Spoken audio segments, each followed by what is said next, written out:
They do not know the rising towers of Hillbrow. They do not know the sprawling suburbs of the north. They do not know the sweet sounds of isiXhosa, Afrikaans, Sesotho. They do not know our ways. They do not know our people. They do not know us. We are not waiting for permission. We are not asking to be seen. We are our own region.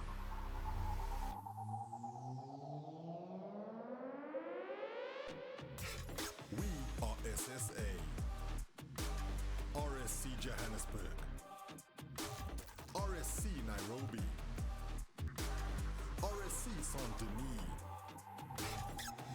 This is not just a league, it is a movement. 4 seasons deep, and we are only just beginning. We train on 200 ping. We grind through blackout. We fight through silence. And we win anyway. This is Sub-Saharan Africa. This is our fight. This is Season 4.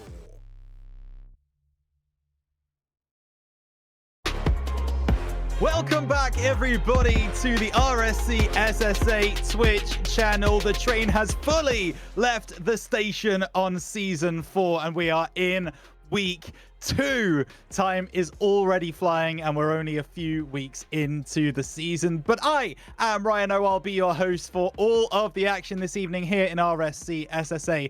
And I'm so excited because when I tell you we've put together a group of people for this evening's events that are unlike anything you've ever seen before, you will not want to miss what we've got coming up. It's very, very exciting. But first off, we've got to take you through all of the stuff that we do every single week. So let's see where we are in the season. I mentioned we're in week 2, but what does that mean for the calendar? There you go. Just 3 more weeks until that beautiful RSC LAN in Stellenbosch on the 4th of October. Cannot wait for that one. And of course, as you can see, we've mapped out our entire calendar for SSA season number 4 with playoffs coming up at the start of November.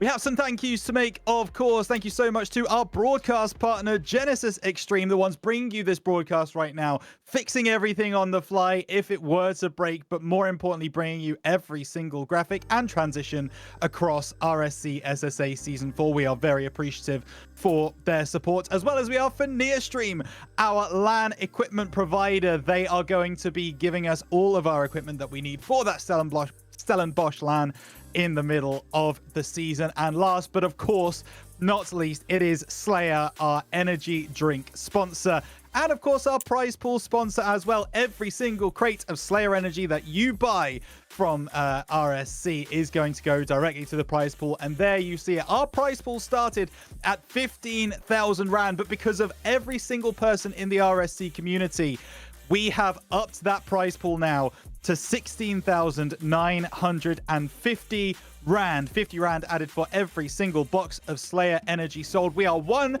box away from getting across 17,000 Rand, getting 2,000 Rand added to the prize pool from this whole sponsorship. So scan the QR code on the right side of your screen and make sure that you get yourself a box of Slayer SSA only, of course, if you are English like myself.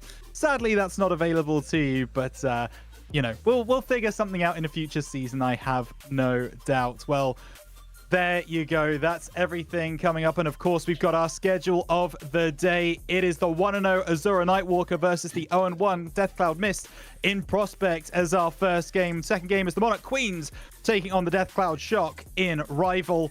Then we switch to Master Tier Shadow Abyss versus Ox Gaming Wildebeest. And we finish off tonight with Omnius Rise versus Monarch Jokers. An unbeaten battle. Someone's O has got to go. And I'll tell you something, I'm very excited with the people that we are going to get to watch all of this stuff with, because we have got the casters for the first 2 series of the day. You can see them. You already love them. It's Ultraism and Muzz. Welcome to RSC SSA for the first time this season to both of you. Alt, it's a pleasure to have you back. Welcome. How are you feeling tonight? Man, I'm so excited. I haven't done Rocket League casting since the RLCS, and when you come back to RSC, it's just home. It's everyone from the newbies just trying out their first tournament ever to the best players in the country. And the best part about RSC, you never know who's going to come out the top, the victors here, because of the format of the tournament. Friggin' love this tournament. Let's get going with this. So excited. And of course, Muzz, it's your first stream here back for RSC SSA Season 4 as well. Welcome. Obviously, Altruism just mentioned it there. RSC feels like home to a lot of people. Do you want to just give a bit of a background as to kind of why that is? What is it about RSC SSA that makes it feel so homely? Yeah, thank you, Rhino. Yeah, I mean, of course it's home, right? It's a community-driven, grassroots-based thing. This is the 4th season here. And so, I mean, Bromeo was telling us in the pre-show and in the green room, he spent 4 seasons in Prospect, right? And maybe we all had a giggle there, Rhino. But I think, people want to come back. They want to, play against their buddies. They want to play against their mates. They want to climb up to Elite, to Masters. Maybe they don't. Maybe they do sit 4 seasons in Prospect and they're just having a fun and a jolt, is a South African slang term we like to use, Rhino. But yeah, definitely home for a lot of us. I've even trialed out myself. I'm trying to get Altruism on the field. I don't know if he wants to, but... yeah. You can see his face. I think Muzz has kind of hit the nail on the head there, though. You can spend 4 seasons in Prospect and still be having the best time of your life. It's not like one of those big tournaments where everyone kind of coalesces to that championship Sunday. Here it's a case of your games are still going to be tight and intense, and you can feel elated year after year playing in any of these divisions against people roughly your own skill level and meeting new people. It's great.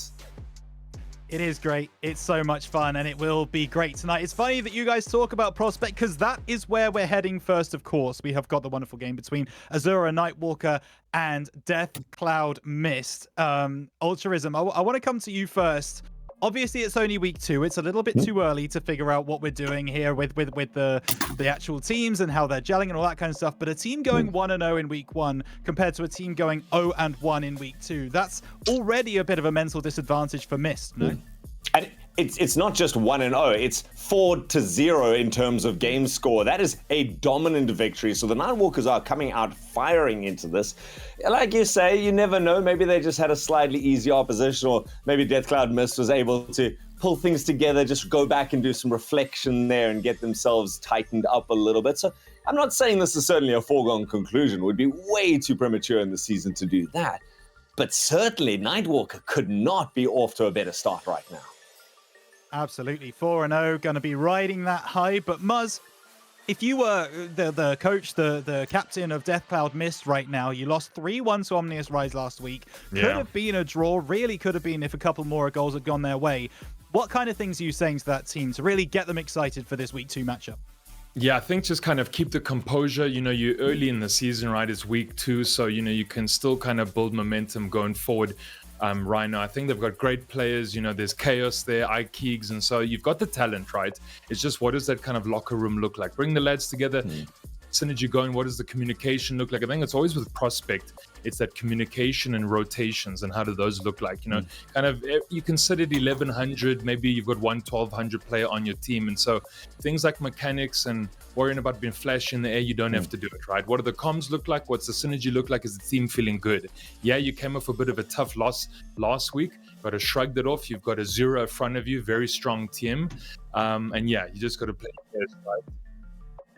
Well, that is going to do it for myself. I will leave you in the very capable hands of Altruism and Muzz. RSC SSA Season 4 Week 2 gets underway in the Prospect tier. It's Azura Nightwalker versus Death Cloud Mist. Good luck, boys. Muzz, you said it yourself. Prospect is not about being flashy. It's about being consistent. It's about the whole team coming together, and a difficult task when you're this early into the season. But we're excited to see this right now. And you mentioned a couple of the names. For me, one of the best things about Prospect is these could very well be the next best players in South Africa, just starting off on this journey. And I mean, how many of these players are we expecting to go the distance? Who's showing some very early talent out of these lineups? Anyone come to mind? Played with Chaos, of course, I was trialing for that team. Chaos, of course, is really good. On the other side, you guys have got like Irban and you've got Big Kahuna, right? And these are the star guys. So I want to see what Chaos, he's a 1200 on the one side, Big Kahuna 1200 on the other side. Irban Fenta, obviously been around RSC scene for a long time, well, 4 seasons worth at least. And so Ultrism, talent on both ends, right? We need to see who's going to step up. That Azura Nightwalker with the 4-0 dub last week, it's scary though.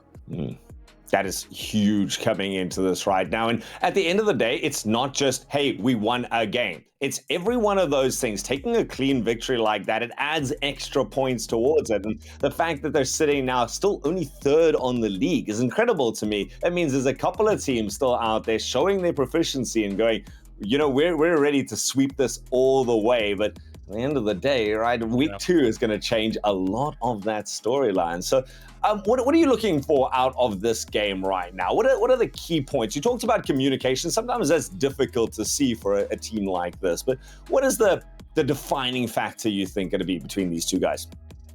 I think just close down Azura, right? Whatever that looks like, because I don't know, in Prospect, you probably don't play too quick. And if you don't play quick, you can kind of, your comms can maybe become slower. You don't make mistakes.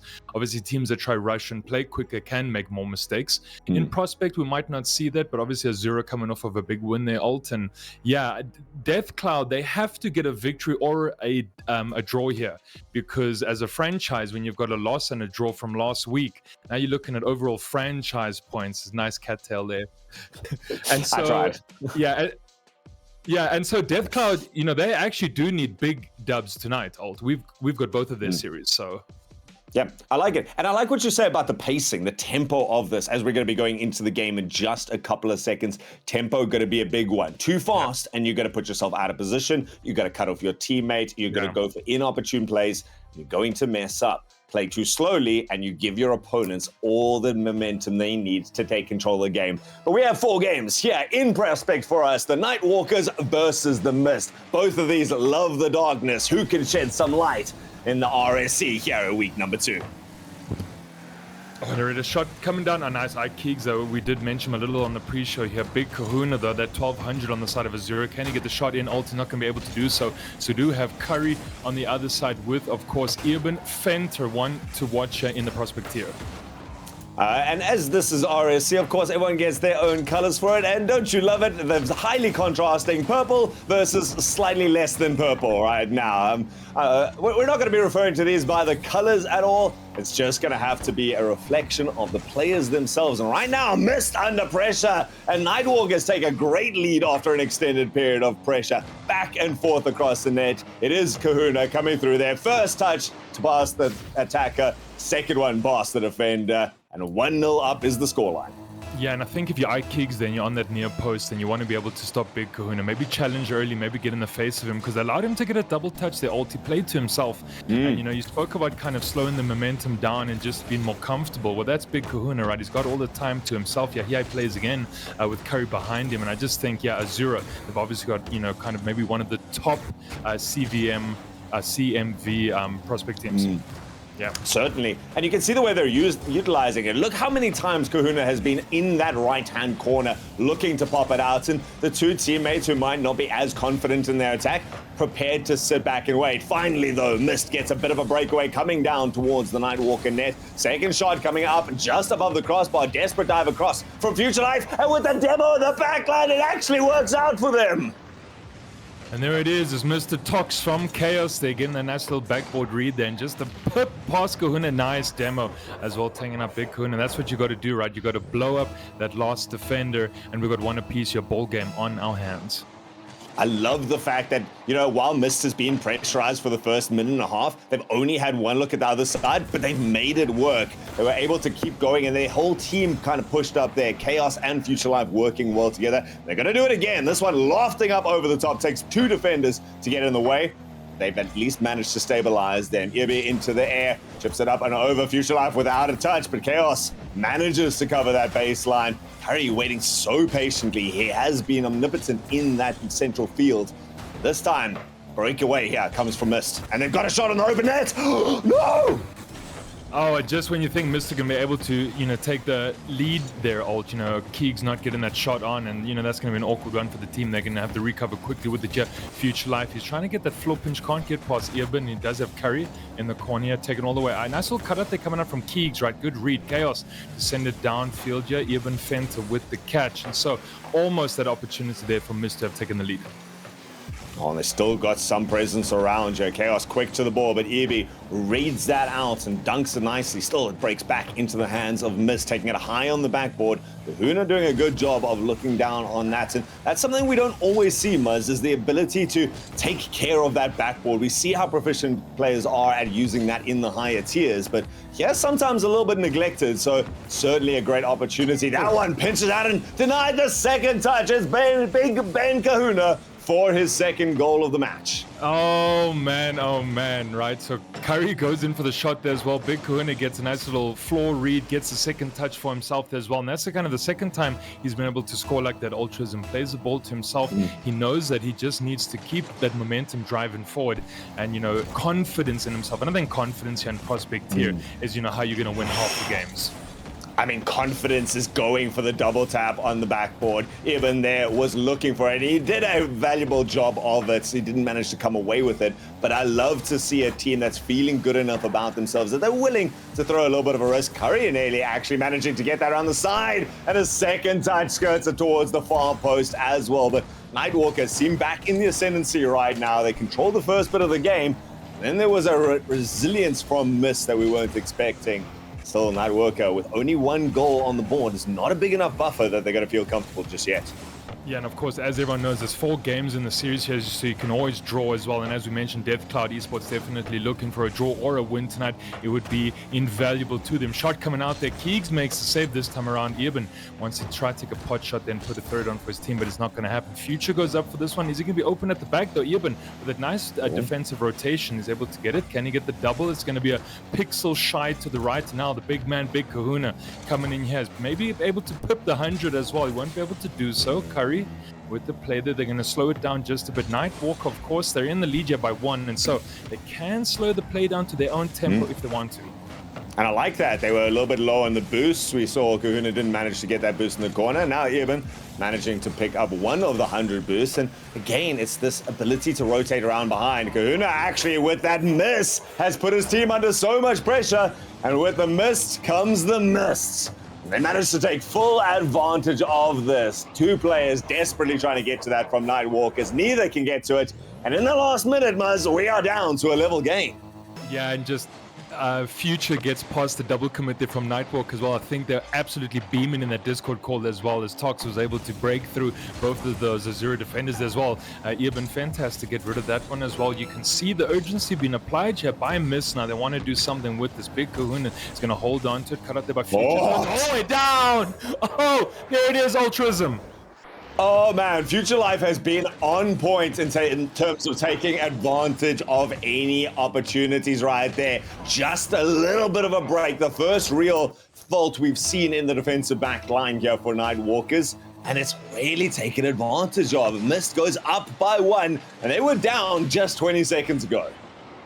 And that's just how quickly the pendulum swings in a game of Rocket League. 17-16. Chaos looking maybe to put on a 4th here as well. Get those gold differences secured. Future trying to get over Curry. You can. Oh my goodness. Well, I don't know. Man of the match here?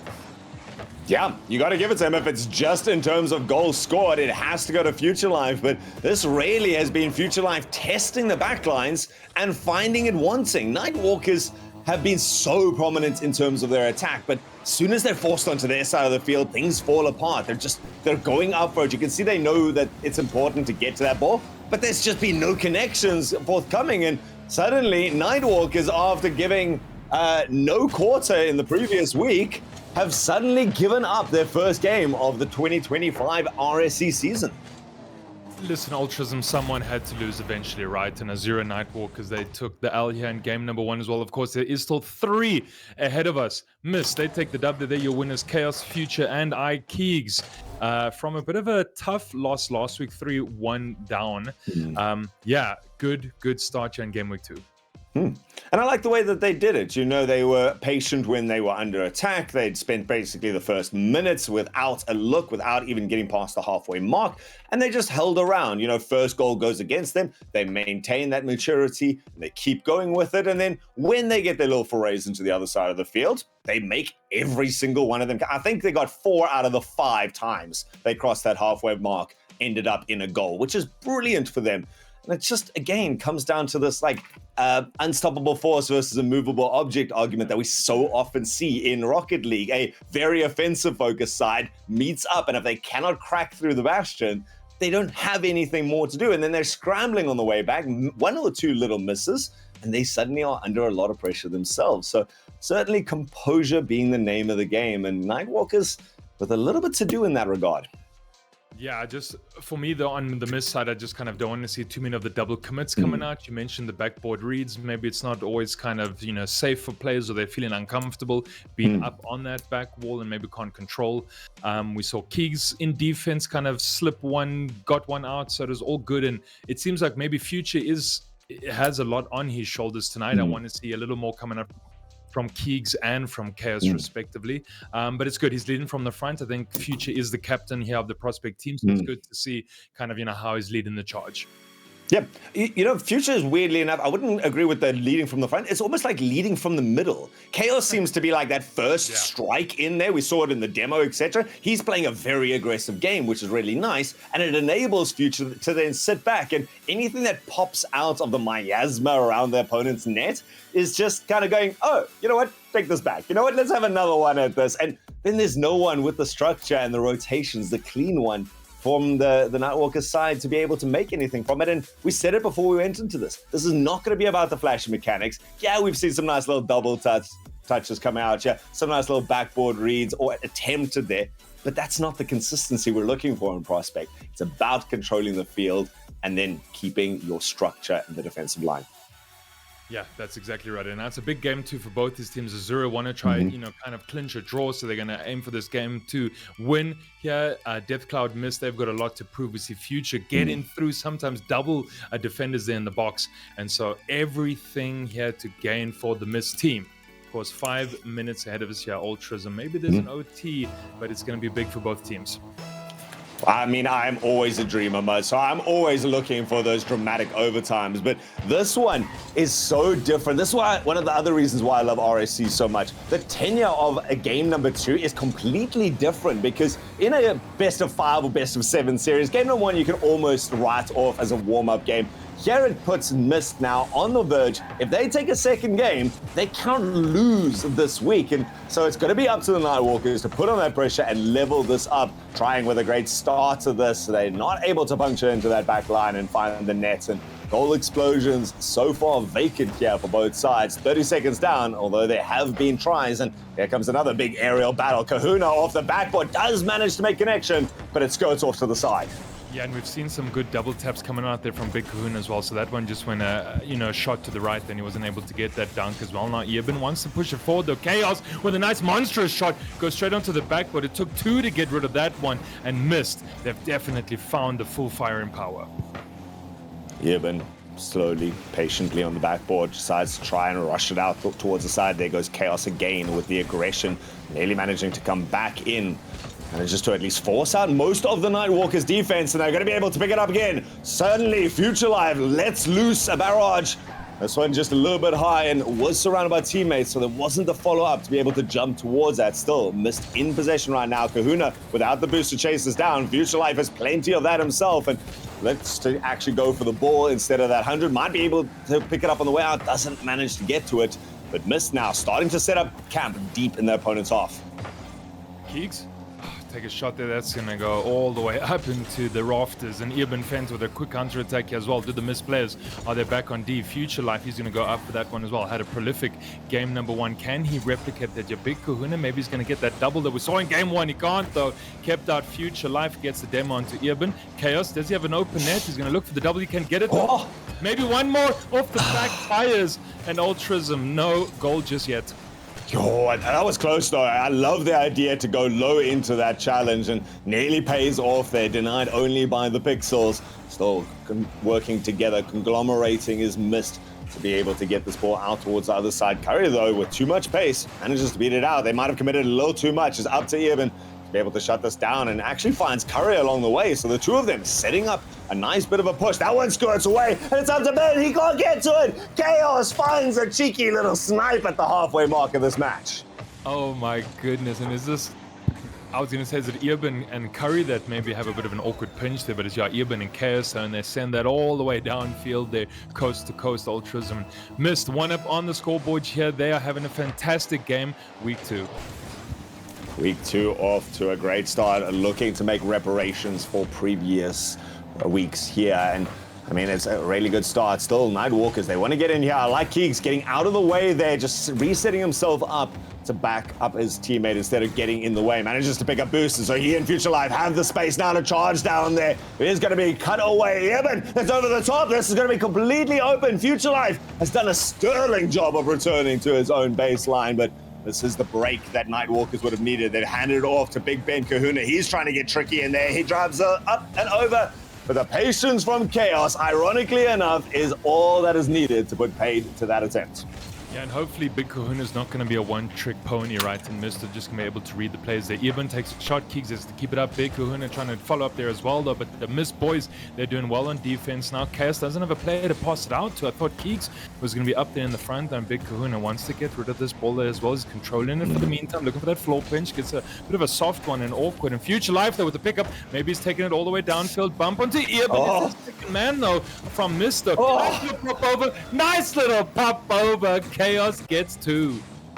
Oh, I love a play. Again, Future Life kind of being the standout here for the Mist side. He was returning the favor to Chaos from goal number 1 in match number 1, because there it was Chaos removing the last defender, and it was just a consistent bombardment onto the play on the back line. No demo to speak of, but certainly difficult to get involved in the game when you're sent back and back and back. So a quick 1-2 combo here, missed up by a second. Nightwalker still yet to find the board, and suddenly this team that we saw going in here as the favorites, arguably, with a clean sweep after week 1, suddenly sitting 2-0 down with less than 60 seconds, and nearly a third one there. Just Kahuna coming through at the last.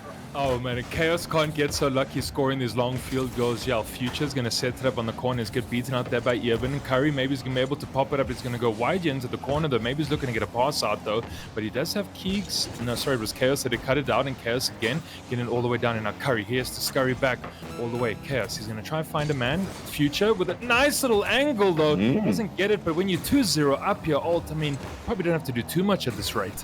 Yeah, go for those 50s at that stage. If it pops out, great. You're on your opponent's side of the field. You can look to take a shot. If it goes the wrong way, you've got people behind you that can clean it up. So really nice awareness from Mist, and the whole team working well together. Do like to see Keegs managing to get up into the air, gets a nice pass there. Soft shot from Chaos, just sends it down to Irby, but this is a little academic at this stage. Ball just a touchdown to confirm the second game, and a guaranteed, at worst case scenario, a tie coming out from Mist. Better than last week already, and real big chance or real big impetus here for Nightwalkers to reevaluate what has happened in this game and how is this different from week number 1. You just have to be better than yourself yesterday, Ultrism, isn't it? I like that way, and right now that's certainly the name of the game for Mist, as they are precipitating Chaos and the rest of the squad into this engagement. And I don't know about you, Must. Maybe this is me reading a little bit too much into this, but it does kind of feel like the Nightwalkers are trying a little too hard. That sounds weird, but they're going for the overly ambitious plays. They're doing more work than they need to, really, in the Prospect division. On the other side, Mister's just taking advantage. We've seen people like Kahuna going up for those air dribbles, and then Chaos just sits and sits and sits. Takes one little jump, and that's all the danger, and all the boost of your opponent is wasted now. Yeah, I also think Mist and Deathcloud, respectively, they had a really good preseason, and maybe chat can just, verify that for me. But I think this team is also riding off of a high here, Ultrism. I think the team synergy is great now. Yeah, Azura had a fantastic week 1, but there's probably longevity and legs here in this Mist team, right? And so they've got to figure it out. Of course, there's lots of weeks ahead of us here. If you can win this, maybe 3-1, maybe they go for the full 4-0. I think these Mist lads, there could be a lot of promise here. Yep, they're certainly showing a lot of cohesion as we go into game number 3 is Mist, and they're working so well. I don't think we've seen a single double commit. Yeah, we've seen some jumps. Oh, as I say that, Caster's curse comes true. Big double commit in the center, but Chaos rotating around off the kickoff. Tries for the second touch. It was also there. Keegs on the baseline looking to put in his first goal. Enough pressure for the first time on the side of the Nightwalkers. This one's still not cleared out, and even going to have to do some work. 2 players from Mist, in fact, take a lap around the field, and it's up to Chaos now. It's got to beat Ibn, but Ibn, without the boost to really work with, hands it off. All right, well, that 30 seconds of regulation already here, 0-0 as we go to the salty seashores and cool roller coasters and everything there in the background. And now we've got Black RSA, he's jumped on, so this obviously then our bench warmer from Nightwalker stepped up here. We're going to see how he plays with the rest of the team. Curry is off for him, and a bit of a scuffle here in the corner here. Chaos and Keegs are trying to get rid of this ball there. Even Fenter, though, he really wants to get that early goals that we saw from game 1. Just nothing really sticking for the team yet at the moment. Big Kahuna gets up in there. Chaos with the catch. Nice little dink over. He's going to beat that halfway line. A nice bit of a miscom there from the back, and maybe Chaos is going to find a man in the infield. Future. Oh, nothing sticking. It was the right idea, though. After seeing your opponents take each other out of that play, like you say, Nightwalkers, they need to tighten this up a little bit more if they're going to try and draw this series level, because you cannot afford for something like that. Chaos going to add towards that, and in fact has some space in the air. All the boost to work with. Great early challenge comes out here from Irvin before it can get too dangerous. But the second one there was not on target. Somehow this ball has not gone in yet. Keegs gonna finally get himself a point, a goal behind his name, but man, this was just a little bit too much consternation here on the Nightwalker backline. They had the opportunities to get this out, and they didn't take advantage of one. And yeah, and just two defenders there from Nightwalker just getting stuck on that line there. Ultrism and Keegs had to actually double back and say this is going to be a freebie. And it really shouldn't have been, right? You should be able to stop those. You got to clear those. You have to make sure that you're coming from that back post and really just clearing that ball. And Keegs is going to take that one here for free. Black running all the way up that right-hand flank. There's a double in for the box of Future and his partner. It's going to be open there, but it's going to go to the right. And so Miss, yeah, they really are just riding this high at the moment.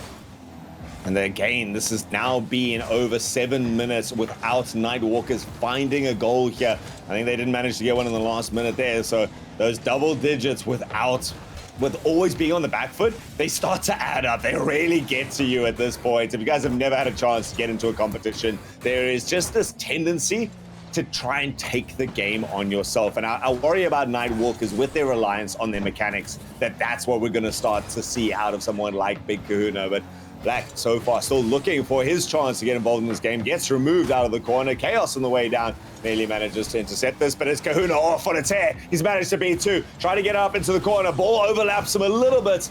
Still manages to find it towards Irba. Not a great pass. Not with any sort of venom behind it. Still follows it up through. Pops it up high. No one here from Mist to chase this down. And the shot is going to come out, forcing a big save from Future Life. Yeah, good pressure being put down there by Nightwalkers, and so Black, oh man, shot coming out there from Keegs, and Ibn Fent has to make that save as well. So kind of just end-to-end on the pitch here goes the ball and the shots, and now Ibn brings it all the way around the bend, and all 3 men in the box they have missed though. But that yeah, was a bit of a dangerous one though, and counter-attack here coming in from Mist. Chaos is going to send it all the way downfield. He's going to snatch the 100 as well. He wants to look for the bump. He plays or gets past Ibn Fent though. Big Kahuna has to save that one. Ibn can get past Future as well. No one's at the back here. Maybe if there was a bigger pinch around the corner from Big Kahuna, they could have found a second man in to try and get their first goal. Game number 3. Oh, and Keegs makes a daring save.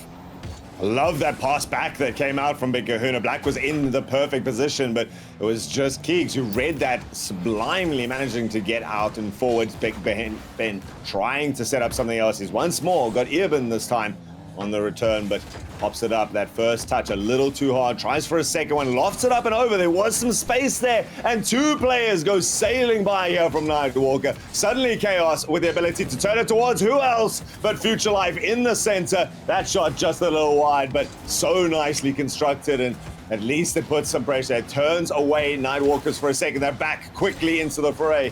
That gets denied out, and the ball scuttles down. 46 seconds left on the board here. Otherwise, Mist gonna take the win for themselves in game number 3.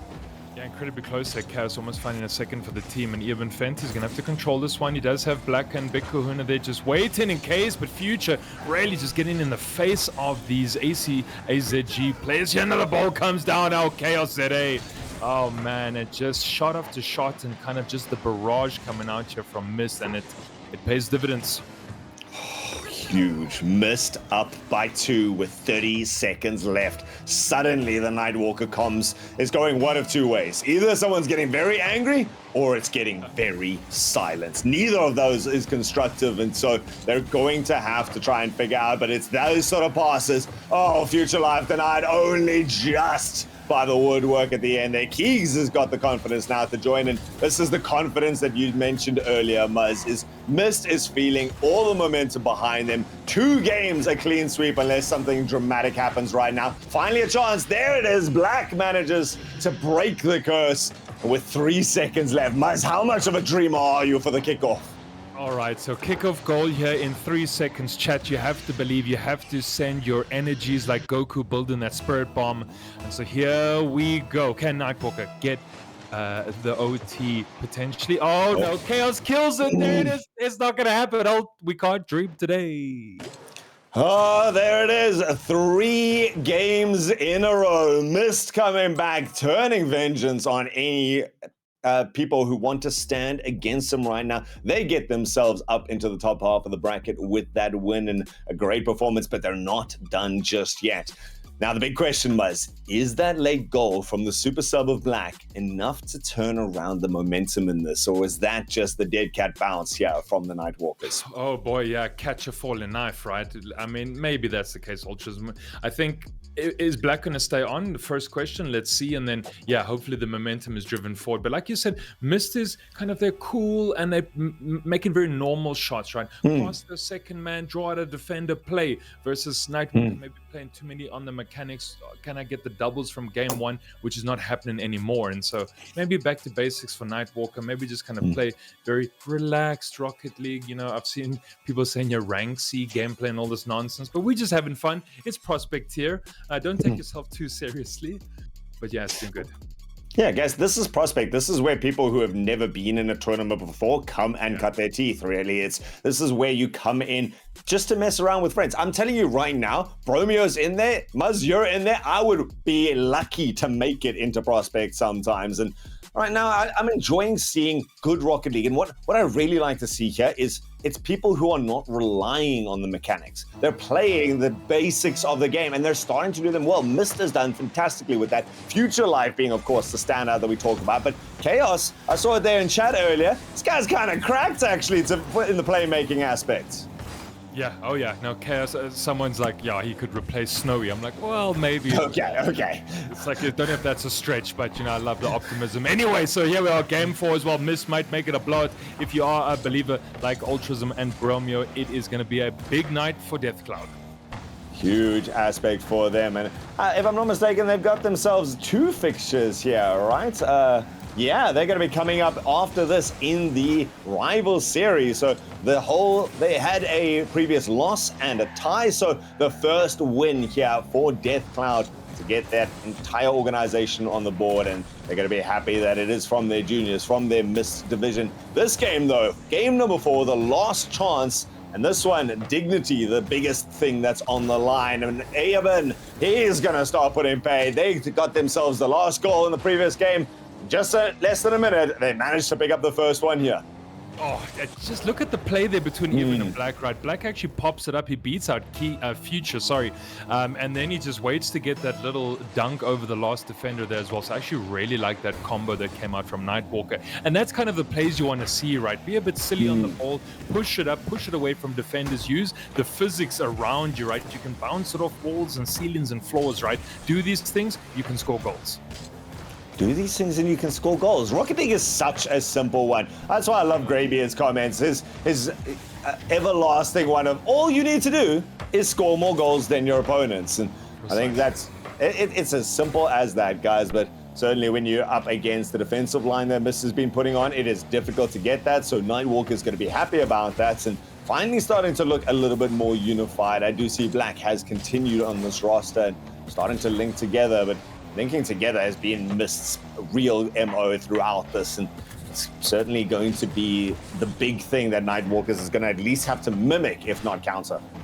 Oh, maybe third man? Okay, so Nightwalker almost close as well. They link the play together. Black again in the play, right? And so our man on the bench coming in and making real contribution here in games 3 and 4 for Azura. And what can we see in the remaining 2 minutes 50 on the clock? Black still holding it. He actually fakes it out. Big Kahuna demo coming out there as well, but it's Future onto Earburn as well. Can someone get a pot shot here? Maybe. Oh no, because Future just rarely waits for them to play, reads it and gets it out.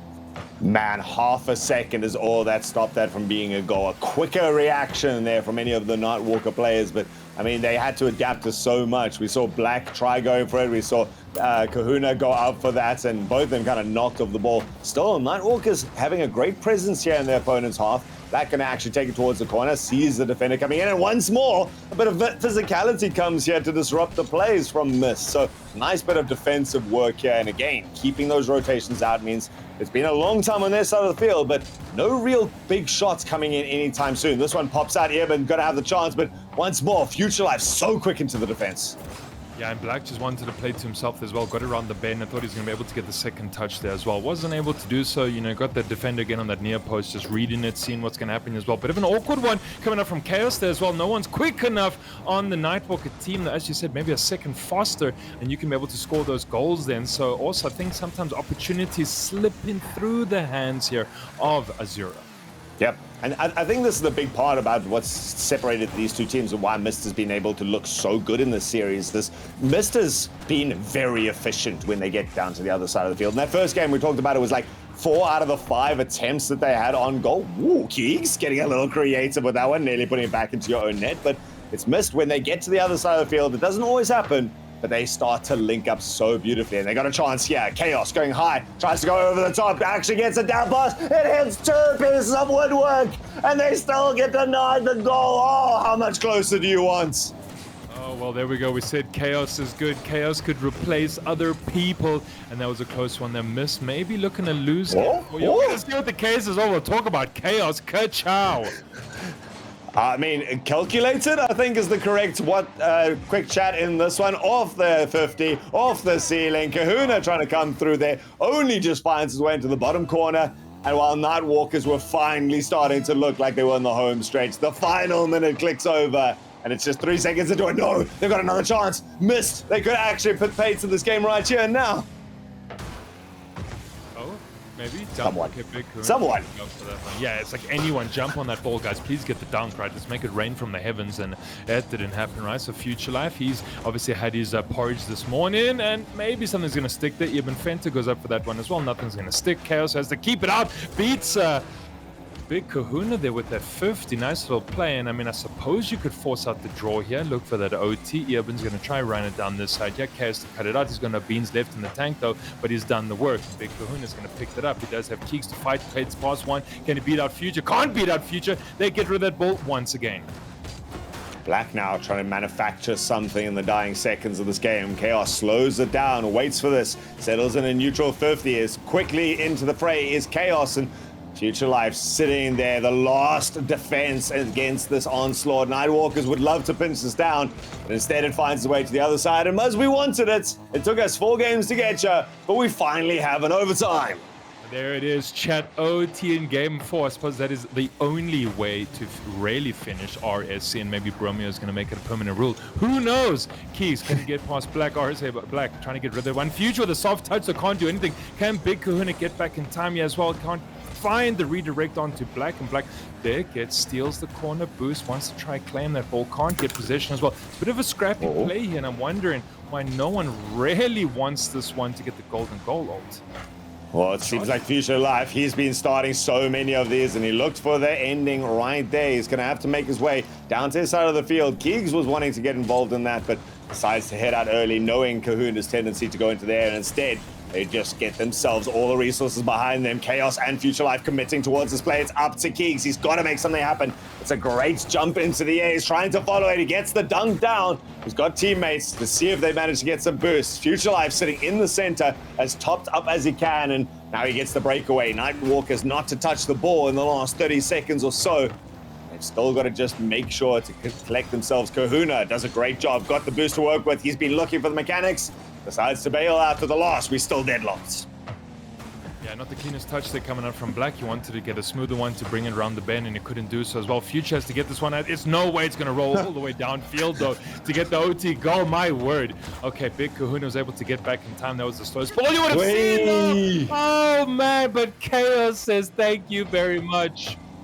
Oh, man, I mean, this just looked like Mist was going to do it for so long. And one of the big deciding factors, Must, that I think we're going to come back to time and time again, Mist was looking for passes at every opportunity. Nightwalker was looking for goals. And it was Mist who was able to utilize that strategy. Far better one, I have to say, when it comes to this sort of thing. You're playing a three-man game. Utilize everyone. Chaos and Future Life, that 1-2 combo was just devastating at finding the chink in the armor. And Keegs was so reliable to complete that rotational cycle and buy time when it was needed. This was a Mist that is so in contrast to what we saw in week number 1. I absolutely love to see it, and I 100% believe they deserve this series. And what a way to do it, 4-0. And I'm wondering at the end the Ultrism, because like I feel like Nightwalker had the possession, right? It was a pass from Kahuna out to Black. Black had the miss on the corner there, and then all of a sudden missed with the control, and they just had a quick counter attack, and that was the game. Split seconds. Yep. And that was so often. I mean, how many of those goals came from like a little cheeky pinch or a little lofted shot? So we're going to bring back in Rhino. That was a fun game to do, and I'm sure he is smart. Look at that. What a game to watch to start us off for the weekend. Well, I'm pretty sure everyone loved it except for the Nightwalker fans, of course. That was a rough one from them, but so many talking points coming off the back of that game. I want to run a couple by you initially. The first one is, obviously, Mist were actually playing with their lowest CMV player. Keegs coming in with that 1k CMV, lower than their third-ranked player, but Ultrism, I actually didn't think that Keegs was missing a step. He looked at home on that server. It was great. You could see, I think there was already that idea going into it that he wasn't going to get super involved in the brawls, but Chaos and their Future Life kind of took that 1-2. But it certainly, he did every bit of the job that he was asked to. It was a case of, be there, we're going to try something out, look at what happens, adapt to the situation, and he was pretty much flawless in that. I think there was maybe like 1 or 2 jumps that he went for that was a little bit shaky on the way, but other than that, there was no clear, obvious moments of, he's cost them the game. Brilliant to be able to bring that in, and fantastic that all 4 of them, I would be terrified to see what this Mist side looks like at full strength then, if that's what their replacement looks like. Yeah, absolutely amazing to see them play as well as they did today. Of course, Muzz, there are obviously more people that we need to talk about on the Mist side. Chaos and Future Life, you guys could not stop saying their names, but I mean, I go back to game number 1. It was a comeback game, really, for Deathbell. They went 1-0 down, they went 2-1 down, but it was Future Life with 4 goals in that first game to really steady the ship and get things going for Mist. Would you say he was the key player for them tonight? Yeah, I think he played an incredible role there, Rhino. You know, as Ultrism said after that game 1, he was playing from the middle. He was, Chaos was doing a lot of that kind of grunt work up front there. Maybe get a ball up front, look for a second pass, maybe get rid of a defender. Then Future came in clutch, right? Kind of scoring a goal past 2 at one stage there as well. And so just, sometimes you need a player to step up, right? And this is any kind of team sport. And Future was that player tonight. He said, we took a 3-1 last week, not on my watch, and he just absolutely came in big tonight. Absolutely. It was so cool to see. And of course, we do have to talk about Nightwalker as well. Ult, just want a slight touch on them. There was a period in that series where they didn't score for about 10 minutes, didn't score a single goal in game number 2, could only score in game number 3 with 3 seconds left in the game. Yeah. What went wrong up front for Nightwalker tonight that they need to change going into next week? I was very surprised at especially 10 minutes without a goal. When you see what the first minute or minute and a half of game number 1 looked like, they were coming forward all guns blazing. Yeah. And it just seemed to be, as the series went on, they were maybe dissuaded or they lost a little bit of confidence in their attack. And they started to look for the perfect goal opportunity. They were trying to create this unsavable thing. And whereas Mist just carried on going, we're going to try to find any goal opportunities. It's kind of like that player who dribbles into the goals and you see them, they like hesitate once or twice and they just never fire off at the end of it. this is it. You know, there was not the look for the pass. There was not the long extended periods of build-up play to work the whole team into that. It was one player going off on their own, trying to make a miracle and get a highlight reel. And it's I don't know if that's their style and it just was a rough day for them, or they just were counted out by the consistency of their opponents. I'm not saying that these guys are bad in any way. They are a great team and you can see so much potential in them, but there was just something that didn't click. There was just 3 players on the field, it felt like, as opposed to one team.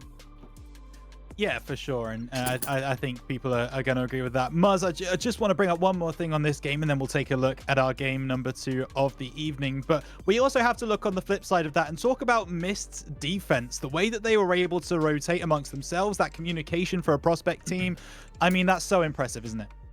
Yeah, of course, right? You know, and this again, the pre-show we spoke about. Is it going to be communications? Is it going to be rotations? You know, what's it going to look like? Yeah, maybe a few double commits here and there, you know, and maybe kind of, are you on back post? Are you not? And of course, this is prospect here. You got to get used to those calls. You got to get used to telling your teammates where you are. But yeah, Rhino, definitely impressive defense though. Definitely saved Mist. We saw the firecracker in game 1 that Nightwalk had come out big, you know, with those big double taps. But at the end of the day, you know, the longevity here was all in Mist team.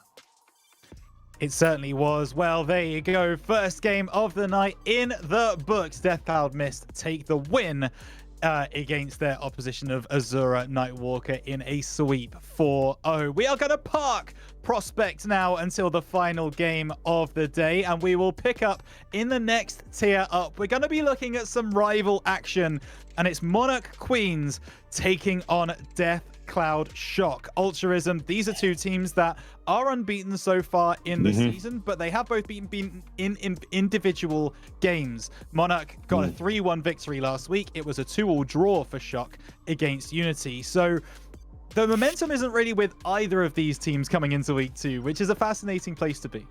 Yeah, it's a case of we can do some things well, but we still have some weaknesses that we need to work on right now. You know, even a 3-1, you're going, something went wrong at some stage. You certainly don't feel infallible coming into this. But it's a good start. Again, early in the season, Monarch is one of the longest standing rosters or organizations that's been supporting here in RSC. I think they've been here since season number 1, if I'm not mistaken. So in terms of the maturity behind them, I think they've got a lot to offer their players, a lot to pass down and go, okay, guys, you know what? This is kind of the way that you're working. If they have taken advantage of that to do some reflection after week number 1, maybe they've been able to show that up. But I don't think that, again, like the game number 1 we saw tonight, history doesn't always really tell too much of a story coming into this. What I am excited to see is Naved coming in from the Monarch team. This should be a very good one. I'm interested to see how much of an impact he plays. Yeah, absolutely. I mean, Muzz, just quickly from you before we I leave it to you guys again to take us through our game 2. The Death Cloud team also looks very good. Sora coming in as the captain looks like a fascinating pickup for that Death Cloud side. Super excited to see what they're going to do. But that Death Cloud team looks really well-rounded to me. I don't know about you.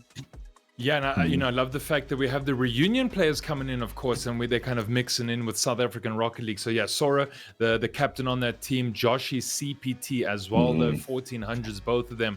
Rhino, a bit of a formidable team there. You know, kind of they say on paper, want to see what these 4 games tonight are going to look like.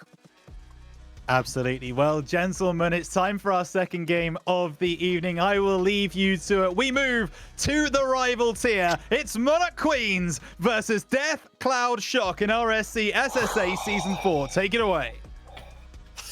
Well, here we are. Altruism. It's another 4 games ahead of us. A second for the Death Cloud franchise. They take on Monarch this time. And as you said, a storied and decorated organization. A storied and decorated. I like that. It just starts to. It's so good to see history actually now within the RSC. The fact that we're in season number 4, players have got their experience. They've gotten used to what it means to play with a complete diverse roster, and so storied is bittersweet almost. These guys have tasted their victories, they've tasted their defeats, and both these teams haven't that almost in equal measure right now. Death Cloud, in fact, does have that in equal measure. 2-2 means that you're now going, right, halfway there, halfway towards it. Neither defeated, but I mean, Rana kind of alluded someone has to lose tonight, but technically, no. We could end this in a draw. And I don't know, there's something in my heart that feels like this is going to be dead heated all the way. Yeah, I mean, and you mentioned Neveds there as well. I've been also looking at the rosters. I think Neveds has to play the big role here for Queens. They've got AJ, they've got Melkman. Really keen to see how that goes down, right? More of a balanced team. Yeah. You know, they kind of don't have the double 1400s, but Melkman is the highest here, but it seems more balanced, well-rounded, and that's probably how they could beat Cosmico last week, right? 3-1. Another decent organ. So yeah, Queens really looking to make a 2 on the trot here as well. And Death Cloud, they wanted the franchise win stunt. We spoke about their kind of need for a double win, and they've already got 1 in the bag. They might be able to make it 2. Oh, they would make their managers jubilant going into this. I like that you bring up the different dynamics and the different balances of the two teams. You know, Navid was the name that caught my eye because I don't know. You know, that's the idea of the prospect in the elite divisions is most of the players are unknown, but Navid being the lowest ranked player of these 4 that are potentially up here for the Queens is quite intimidating, certainly. We are going to be going into that 4 more games, our last 4 for the evening, so we are hoping for the most exciting showdown we possibly can.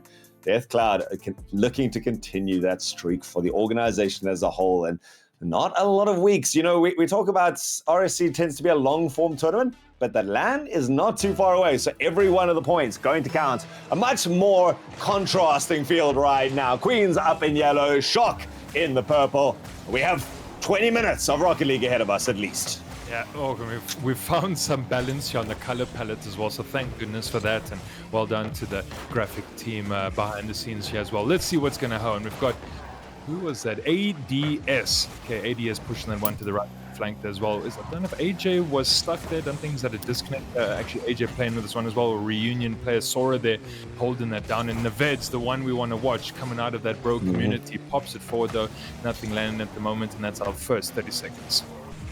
Interesting here that it is the Queens running their captain Naved's the lowest ranked player, keeping AJ in there, and it works out for the other side. Shock maybe taking advantage of the discrepancy in CMB. What a lovely pop from Sora towards the center. Milkman trying to get up to that, but just out of reach. A quick rotation, no hesitation. Rax gonna come in, pick up the first goal, and Shock take the lead. And Flocy feeling incredibly happy that the franchise is going this way as well. Joshy, no one, Melkman grabbing that ball there. AJ is going to take the long pot shot as well. The double goes up and Sora makes that save. And so Death Cloud really just want to continue a stellar night. It starts here with game 1. They're already 1 zip up there as well. Josh doesn't get the best touch onto the floor there as well. Sora, he hits it under the feet of all the Queens players though, but they're able to keep that one out through Melkman.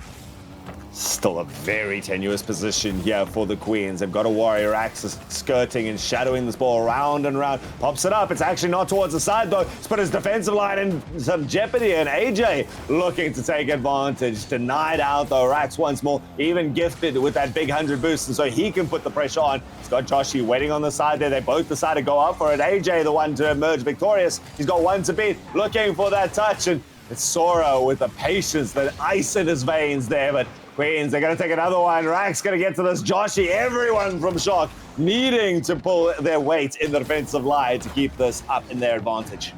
Yeah, everyone's just throwing cars and chassis at the ball there at the moment, and Neveds takes the shot. Sora keeping it out, and Sora already with the 3 saves.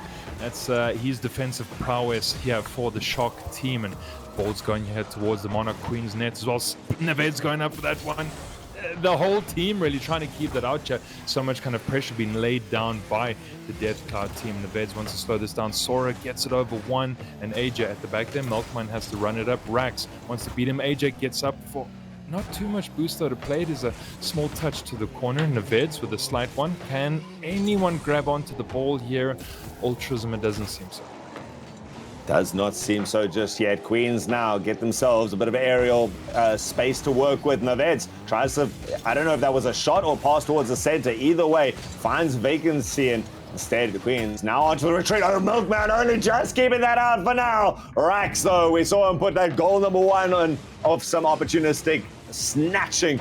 He does the same over here. The threat from the air of Joshy there, flying in over the top. and the Death Star explodes. 2 up here for the Shock. Yeah, and it's always kind of that second man and third man that take opportunities, right? The first man can miss, and how close is your second man to deal with it, right? And so Shock are really doing well on that front, Ultras, and they're just making sure that they're opportunistic and getting those shots in, and it's paying off. Yeah, so Rex gets that goal, Sora making the assist. Sora really doing a lot of the work around the pitch and field tonight. Decent save there coming up from Joshy. AJ wants to try get a first for Queens, though, but it's out. Oh man, Deathcloud is having a fantastic night. I don't know what those managers promised these players in the interim between these 2 weeks, but it's doing wonders to buoy up this Shock side as it did with their missed side earlier. So see what's going on now. Now they've got themselves a bit of space. Rax, the third man, snatches the ball away, goes up and follows it with confidence into the air. He's got the first touch, loses control a little bit. Clear's not great, finds it into the side of Milkman, and now Jay has a long way to go in this. Queens battering themselves out just to draw neutral in this fight. Shot. Oh. Milkman wants to try get that squeak it past the near poster, but kept down. Sora really doing so much of the defensive work. I think he's probably got 4 or 5 saves at the moment. We're going to wait for that player card to come up just now. Ultras and Milkman on the corner. They try to get the one out. AJ, they got to slow down this play here. Shock, though, really taking so many opportunities. He had to pepper the net of Queens. Shot coming down there as well. Josh, a bit of a weak one. It's an awkward bounce there onto the floor. And Milkman, they're going to clear this one, but it's not really the best clear in the world. And Sora, he takes the pod shot, though. It just seems to be kind of handed maybe on a silver platter to Shock. Yeah, I mean, the Queens are doing a couple too many of these double commits. We've seen, one is not always going to be taken advantage of, but when you throw in 2, 3, 4, it gives your opponents not just the space that they need to try and take advantage, but also the confidence in it. They're going, okay, let's look for that. Let's maybe wait a little bit more patiently. Let's pin them in time after time, get that noose tightening up a little bit, and that's what Shock has been doing. Now just a time to burn down the clock. 14 seconds left on this. Queens need a last desperate gasp of air. Instead, they're going to be looking as the ball rolls in over the top. Rax picks up his hat trick for the opening game, and sublime way for Shock to take full control of the series. Well, there it is, Rack City. And so Deathcloud Shock, they make it 3. And as you mentioned, the hat trick coming out from Rax, having a phenomenal game here as well. And well, the franchise and Flocy are incredibly happy at home here as things are going their way. And you said those double commits and kind of just the awkwardness of Queens not really working out for them. They can get into the DC call and just kind of see, what in the next kind of 2-3 minutes can we do? Just kind of regain, get the composure, maybe, not make too many of those mistakes. It just feels like there's a difference in intentionality, I would say, between these two teams right now. We're seeing on the one side, you've got Shock, where they're able to continuously harass each other, push them towards the side or the corner where the ball's a little less dangerous. They're not committing into dives. It's not like straight on challenges where one player is going to come out or it's just going to go to a neutral 50. It's much more calculated in those sort of plays. On the other side, you've got them just... I don't know, it feels panicked. It feels like they're snatching or reacting to the game a little bit more. And we're seeing that in the double commits. We're seeing that when they're pressured on their backline. There's no big booming clears to create some space. There's not the same sort of ability to buy time for your teammates to rotate around. It's just, I need to make it a challenge. I need to do this before it gets towards my net. So I'm going to go in full pace and hope that this works out. And it's just the ability from the Shock to read that at this stage and play around that. Rax has done it a couple of times. You'll see him doing laps around where he's 2 or 3 meters away from the ball, not going for the challenge, not touching the ball, but there for when it's needed. And then, of course, that opens up the opportunities. We saw it 3 times in a row. Rax ready to pounce as soon as there's a break in momentum. Yeah. And I want to see the kind of Queens from last week where they beat Cosmico 3-1, right? I want to see kind of how that looks and what this Queens roster looks like. Yeah, you took the L now, and I know that AJ, Neveds, and Wise, of course, they're able to do that as well. So it looks like they've made the swap, and let's see what that looks like. We definitely gave Neveds a lot of love and props on the pre-show, and I really want to just see that come to the fore. Let's see this. Queens is again, they've got Milkman, the highest ranked CMV player in the lobby right now, and so far rather silent in a large amount of this. Double commit once more. This time Wise actually coming in there, and whoa, Milkman making life so difficult for Neveds. So Right now, I don't know. Wise must be not Nightmare on their official roster, having swapped in there. AJ being taken off the field for some reason, but finally, Queens getting a couple of nice little bouncing shots in towards there. No real follow-up afterwards. This one again, attempting it, but quite wide and great communication. Rax hands us off to Joshi, who was looking for that, and even the bump afterwards. Again, it's just this foresight coming out from the shots. So far, though, neither team managing to eke themselves any sort of advantage. Yeah, just a little bit more possession here going the way of Queens. I like Wise was able to play that ball upfield as well, so it's good to see that Queens are looking to control the game just a little bit there. There's our hat-trick scorer, Rax. He's trying to look for a shot onto that wide side of the post and couldn't get it to stick. And Melkman and, yeah, I'm not sure if there was a miscom there. Wise and Melkman running into each other as well. I thought that ball was going to go over the halfway line, and Melkman, he's going to drive it up right now. He's got nothing in the tank, though. So does Neveds. He's able to steal that 100 canister, and Josh is going to clear it. Nice little bump there onto Rax as well. That's what you have to do. You have to get rid of defenders, though, and Rax was maybe bumped back into the goal-saving position, and they make that save. Milkman confident up in the air, gets a nice little touch, even managed to be gifted with the boots. Neved playing a little too far up, and it's given the space. Rax was the name to watch in game number 1. It takes full advantage of this little bit of an overlap. Neved's pushing up there, just needs a little chip. And that adaptation from Rax was so good. Then all he has to do is follow it home, and I like the little name. I'm Zen. We saw a couple of people in the chat earlier comparing to the pros, and is people looking to make a name for themselves, and I would say Rax certainly earning that title of MVP thus far. Yeah, and everyone wants to kind of be the best stat scorer of a tier, and we know, Bromeo loves to demo, and maybe Rax is going to get golden boot here in rival tier. So, Rax, keep it up. You're doing a darn good job at the moment so far. Yeah, and Rax going up for this ball as well is going to expend all the boost for that. Does have Sora, though, going for the same ball there as well. They're stuck in the same corner now, and Neveds and Wise have to clear this one. And Sora, he actually steals the 100. He's fighting there to try pass it out to a teammate. Joshi comes around as well, and there we go. The clear coming out from Wise, and Queens are really feeling that pressure in their own defensive third. And Neveds running it up. There's only got 3 in the tank. They wants to bring it down for a teammate. He's not going to find Melkman. Cut out there by Joshi. Back to Melkman, and Melkman is going to run it up. He's got the Fennec. Can he get the touch of the aerial prowess? And mechanics coming out, though. Melkman gets that shot down, but it is saved. Again, it's Queens with more of a staccato style of trying to make progress across the field. It's not smooth, it's not easy. And they're fighting for every yard, it seems. Almost like losing the ball and then having to regain it just to take a step forward. Neveds comes around with pace, gives Milkman the space to try and go for that boost. And Sora actually nearly gets gifted a goal. The pass was only just above his own crossbar on the back line there. I believe that was Wise who managed to make that final touch towards it. But Queens again, really no space to work with when they get down to the other side. It's almost taking too many resources to get down to that side. Milkman coming up, but now he doesn't have the boost to try and really make a go of this. Looks huntingly for a defender to try and remove from the play. This time it's Wise who's going to be able to pick that up, but Shot's already done the work. They've got the 1-2 pass up towards the center field. Rax just sitting around evading Milkman, and while Sora is the one to take care of the ball. It's just such nice delegation of duty coming out from the Shot so far. Still only 1 goal in there, so that's a mad sight to see. And the game's just got awfully physical at the moment. We saw those 3 demos on the trot there as well. We saw Melkman. Can they get the dunk here? Neved's going to get the shot. Josh is going to keep it out there. So just a physical game here in game 2 against his teams. Maybe everyone feeling a bit frustrated at how things aren't really working out for them. And as you mentioned, it's really only the 1 goal here separating the 2 teams. 1 minute remaining. Melkman, he's going to have to run it up the whole way. Geez, Josh was just hanging around like a fly there.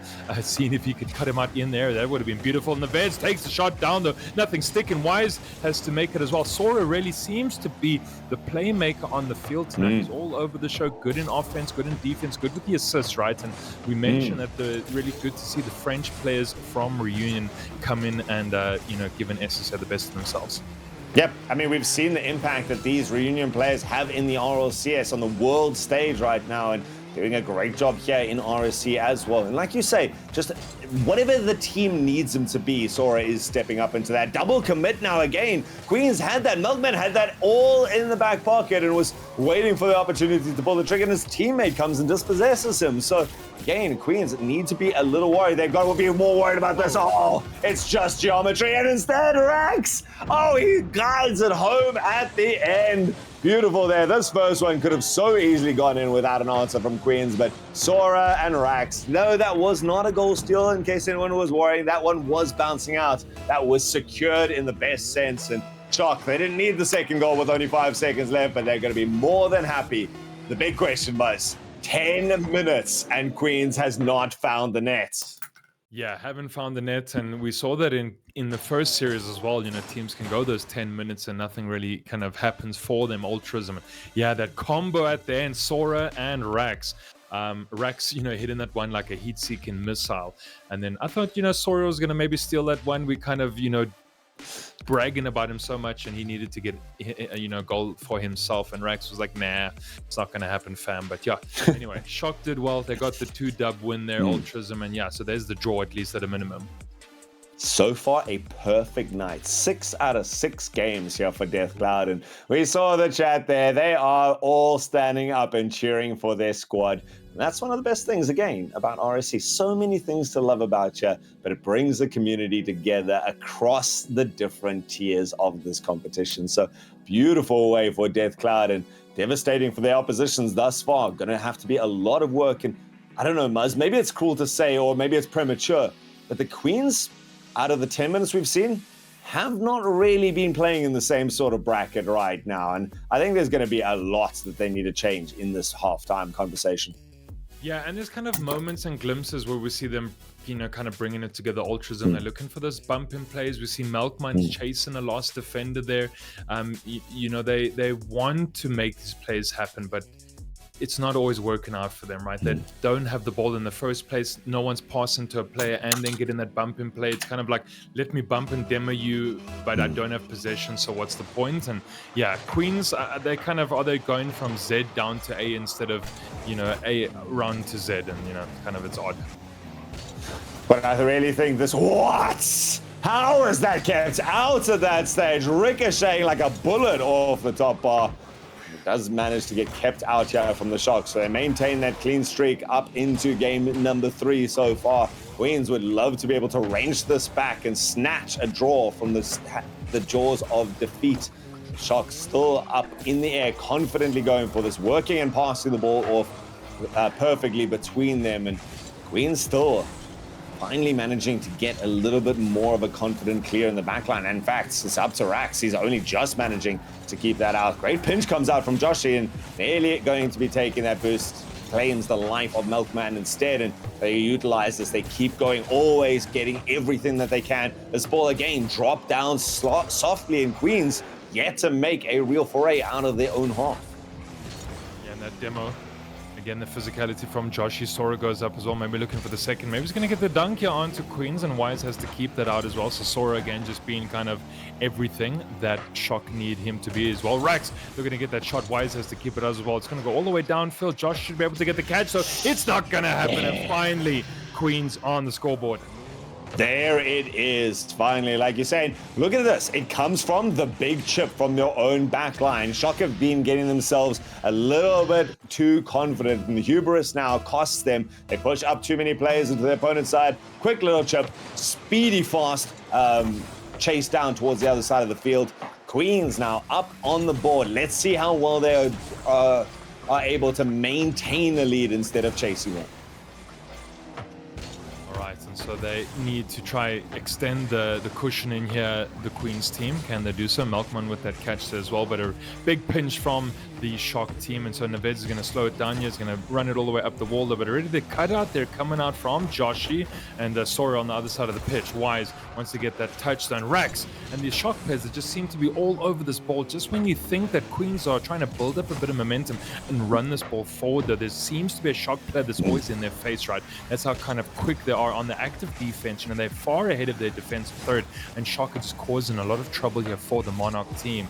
Catch from Joshi. Melkman has to put it out to the corner, though. Does he have the control, though? You don't want it to be an awkward rebound that goes straight back into the hands of Shock. Downfield, no touch coming out from anyone here. Sora's going to play it, and so, again, Queens up by 1. Queens up by 1, but like you say, look how much Queens is having to move the ball around the field right now. Shock, as long as they can buy the time here and Again, the patience comes out. Great flick to challenge the defenders. Well touched, but it's not enough. Oh, Rax, he had a half a second to make this decision. Picks it up and immediately understanding Naved's going to be coming through there. Wise was already making tracks, and a quarter of a second later, that would not have worked. A quarter of a second earlier, that could have been saved, but it's timed to perfection. Queens now with work to do, and Shock level it up. This is not going to be an easy way to bring the series back into your hands if you're the Queens. And there was also such a nasty flick as well. They come with Max, right? You know, we've seen kind of the aerial plays and we've seen the slow plays and the bumps and everything. And I don't think we've seen too many flicks coming out tonight. And, you know, usually the ones players can get away with those. And yeah, Rax just pulls off a cheeky flick there over Wise and, you know, follows up his own play as well and tries to make sure that it's always going to be a goal. And that's what you like to see at this level. Follow up that ball, make sure it's going to land. Who's going to get backhand defense? White Sora is there as well. No one coming in from Queens, though, to, you know, try pip the open space. Naveds as well tried then, you know, nothing happening.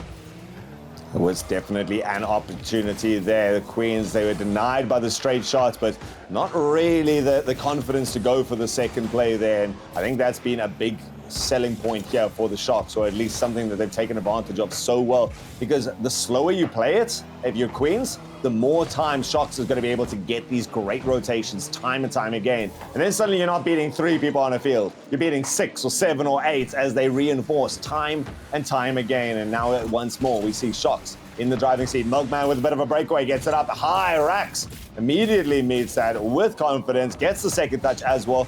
It's all up to Wise. Can you buy the time for your teammates to come back? Or you're going to just try to do it yourself? Nearly gets away with it. He and Milkman have their own attempts, and both of them denied. Pixels shake and reverberate. Still the Queens tenaciously hang around. Oh, and you hate it when the woodwork keeps you out there as well, and just the goalposts are shaking as both have an attempt there. Monarch really wanted to get that second and, you know, kept out by the Shock team in that woodwork. And Rax looking for this ball. Malkman's going to grab it, and Joshi, he's going to grab that 100 and he's going to get it up into the air. Gets past 1. He's got a full tank to be able to take it all the way down. Gets past 2. Can he beat the third defender at the back here? Rax is maybe looking for the shot. It's a pass infield. No one was there as well. Maybe Joshi didn't know if the pass was going to come, though. And that second almost been able to land for Shock. They miss from Naveds. Can someone clean this up? Wise grabs it. Rax all the way downfield. Is this going to be it? It's going to be... Oh, my goodness. Absolute sniper shot from Rax. And this is the thing. Wise had to go out for that ball to try and adapt, and means he doesn't get a nice clear touch. His only opportunity really straight into the waiting hands of Shock, and you've now committed 2 players down that right-hand side. It's all up to the last defender. A step too far forward. They've even got the breakaway once more! Oh my goodness, Rax! I don't know, please chat, can we find out how much this guy plays ones and what his rank is there, because he is able to take this entire field by storm when given half an inch of space. Well, general manager, of course, drafted the team, and, you know, he's feeling good about himself, and he says he knows he picks the best players ever, Ultrism. So Flosi feeling comfortable about that one. And yeah, Shock, great win here in game number 3, and Rax really just doing the business as per usual. It should be able to go down here. Queens won't be able to, of course, get the W. 3-1. Just need to wait for this ball to die. They holding it up here, Ultrism. They want a little bit more. Maybe they can do so. Infield pass coming out from Josh. All right, so it's been a tough series for Monarch Queens. I don't know if that just seems way too simple and throwaway. I mean, I was hopeful right there at the beginning. They come in, they get themselves a goal up. They're finally in the driver's seat, and piece by piece, they give away 1 and they still hold it tight. And then the final 30 seconds is all it took to not just lose the game, but to have it ranged away from you and stomped back down to where you belong, it seems.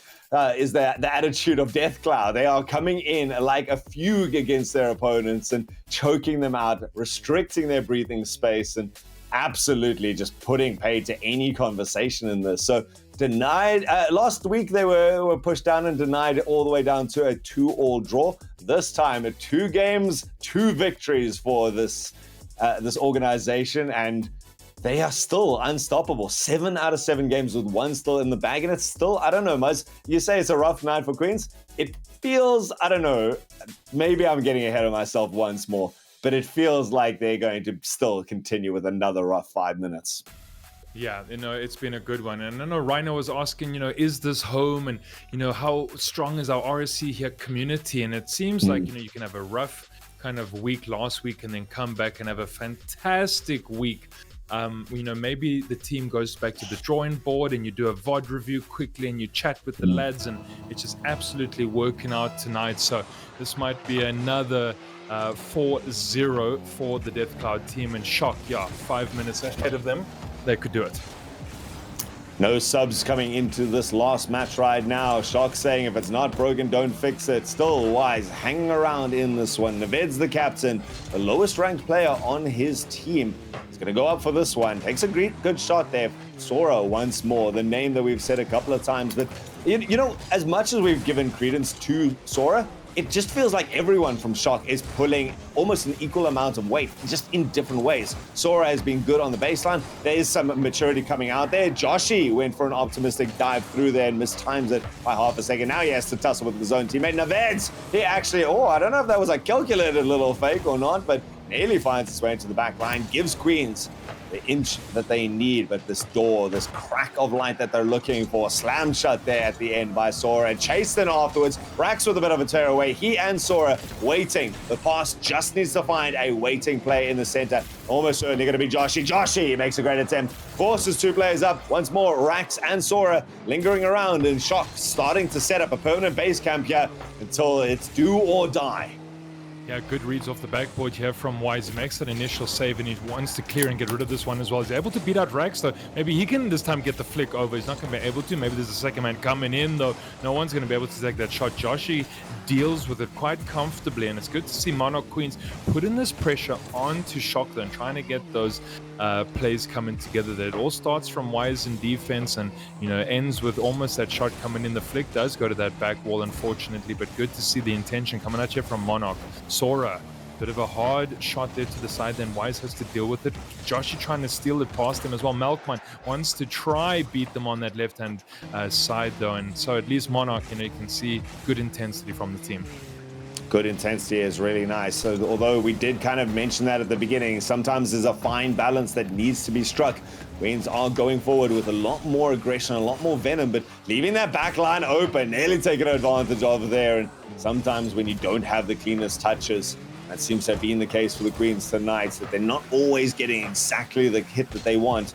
It just leaves it open for the Sharks to clean up afterwards and take advantage. Half the game gone, though. And so far a deadlock, so Queens have looked better and better as the series has gone on.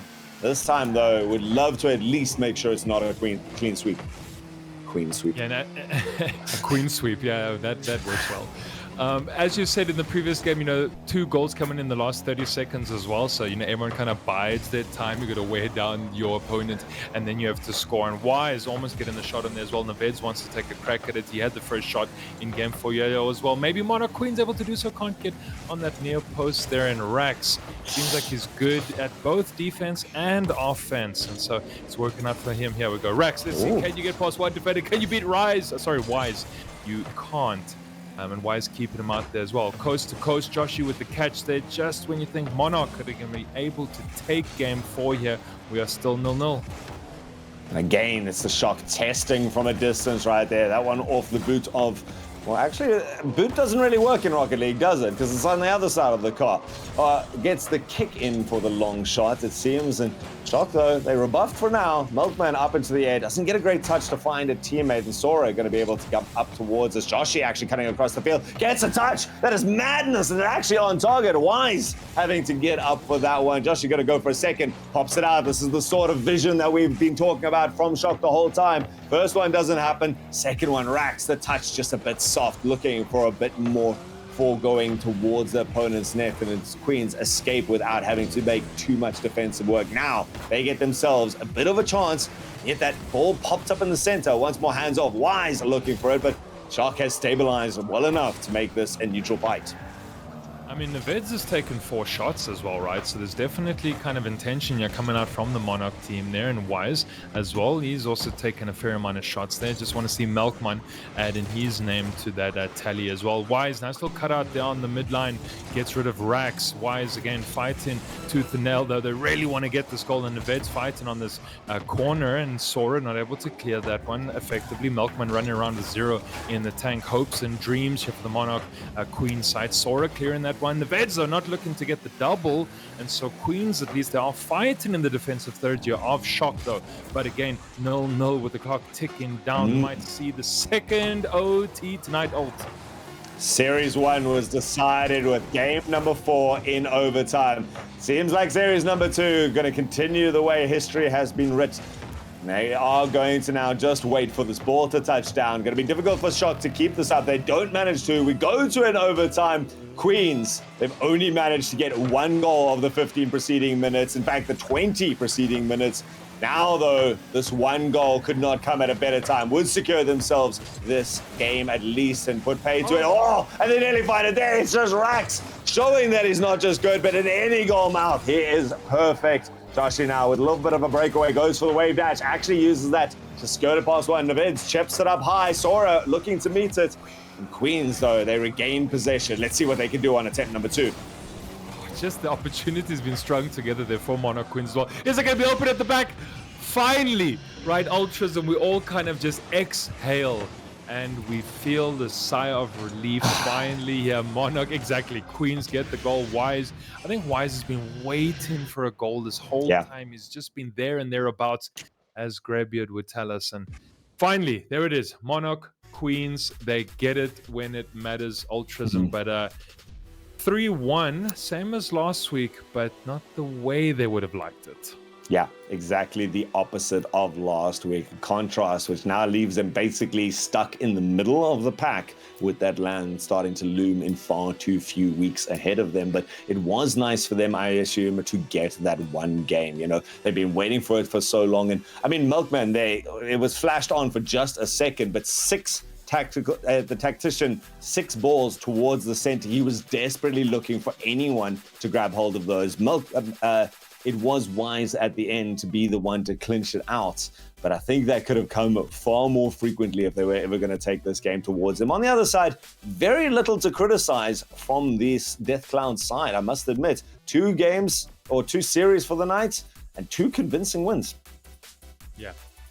All right, well, let's bring Rhino back into the view here. Now look at that smile again. Love it.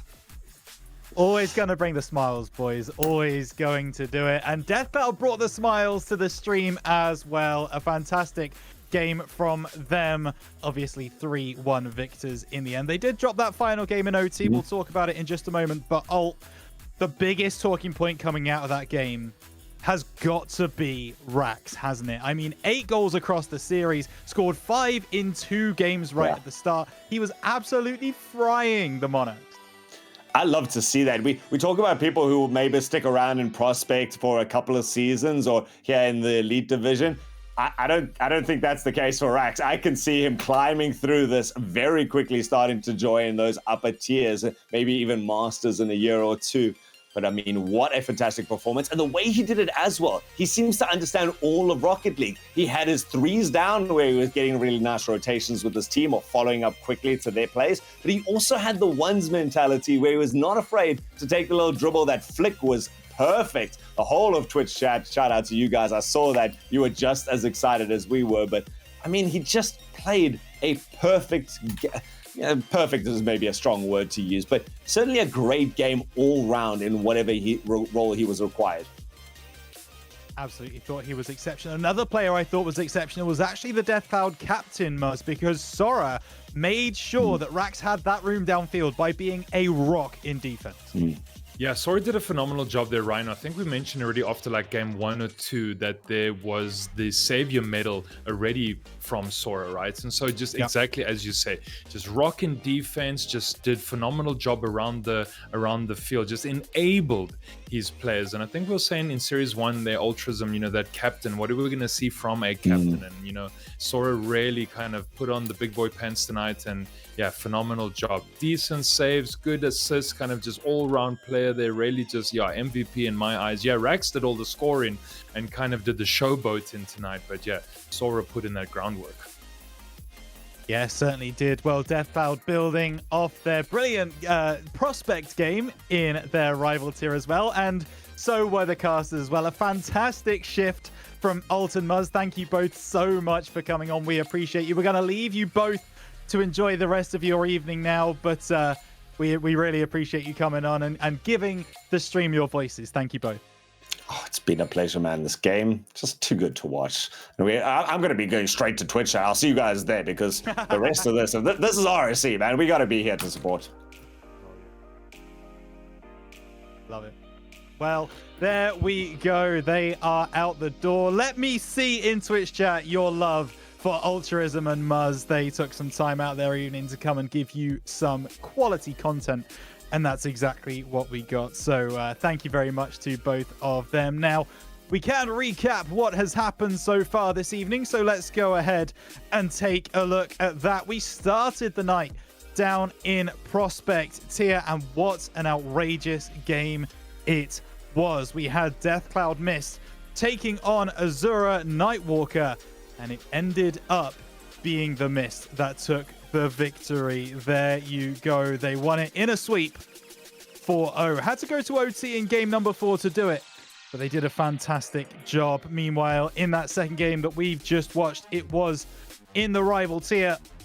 Monarch Queens taking on Deathcloud Shock, and well, it certainly was a shock. Monarch Queens coming off the back of a 3-1 victory last week. Well, I can't say the same for this week, going down 3-1 to the Deathcloud team here after they themselves were able to get a draw last week with Unity Bafana Bulls. So we will see how they get on in the future of their respective tournaments, of course. And you can see the game coming up next. We switch to the blue tier, the master tier.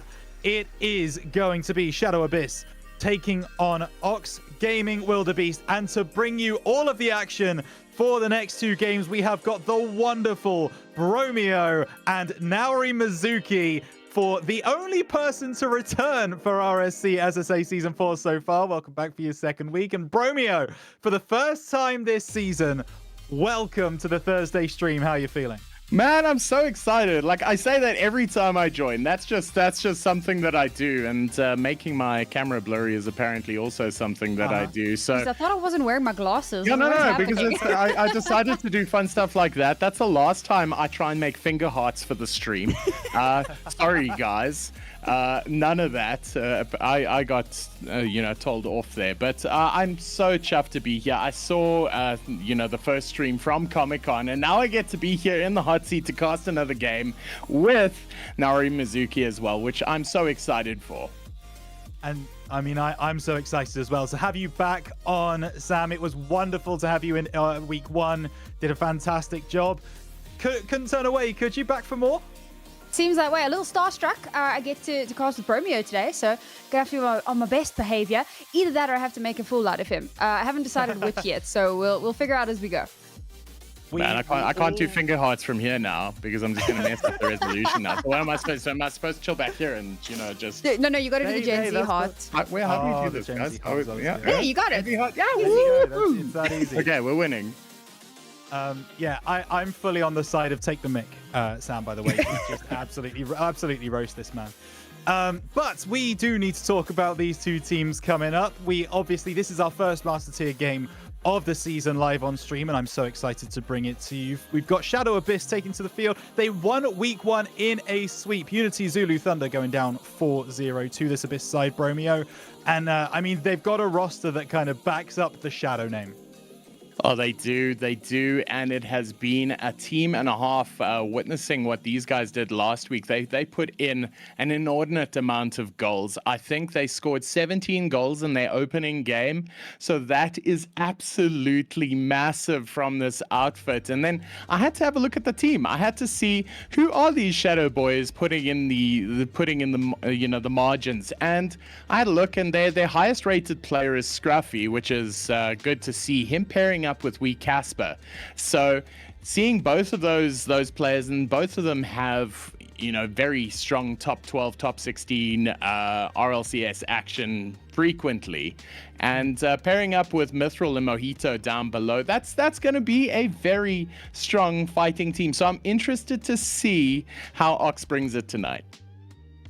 Yeah, and I'm certain they will as well. Serenity coming in. Of course, it's the battle of the AGMs, really. AGM and Shadow versus AGM in Ox. Serenity going to be that man to take the captaincy. But Nauri, it's an interesting story with this Ox Gaming side because they didn't actually play their week 1 game. They have not played a game here in RSC SSA yet. Do you think that puts them on the back foot for week 2?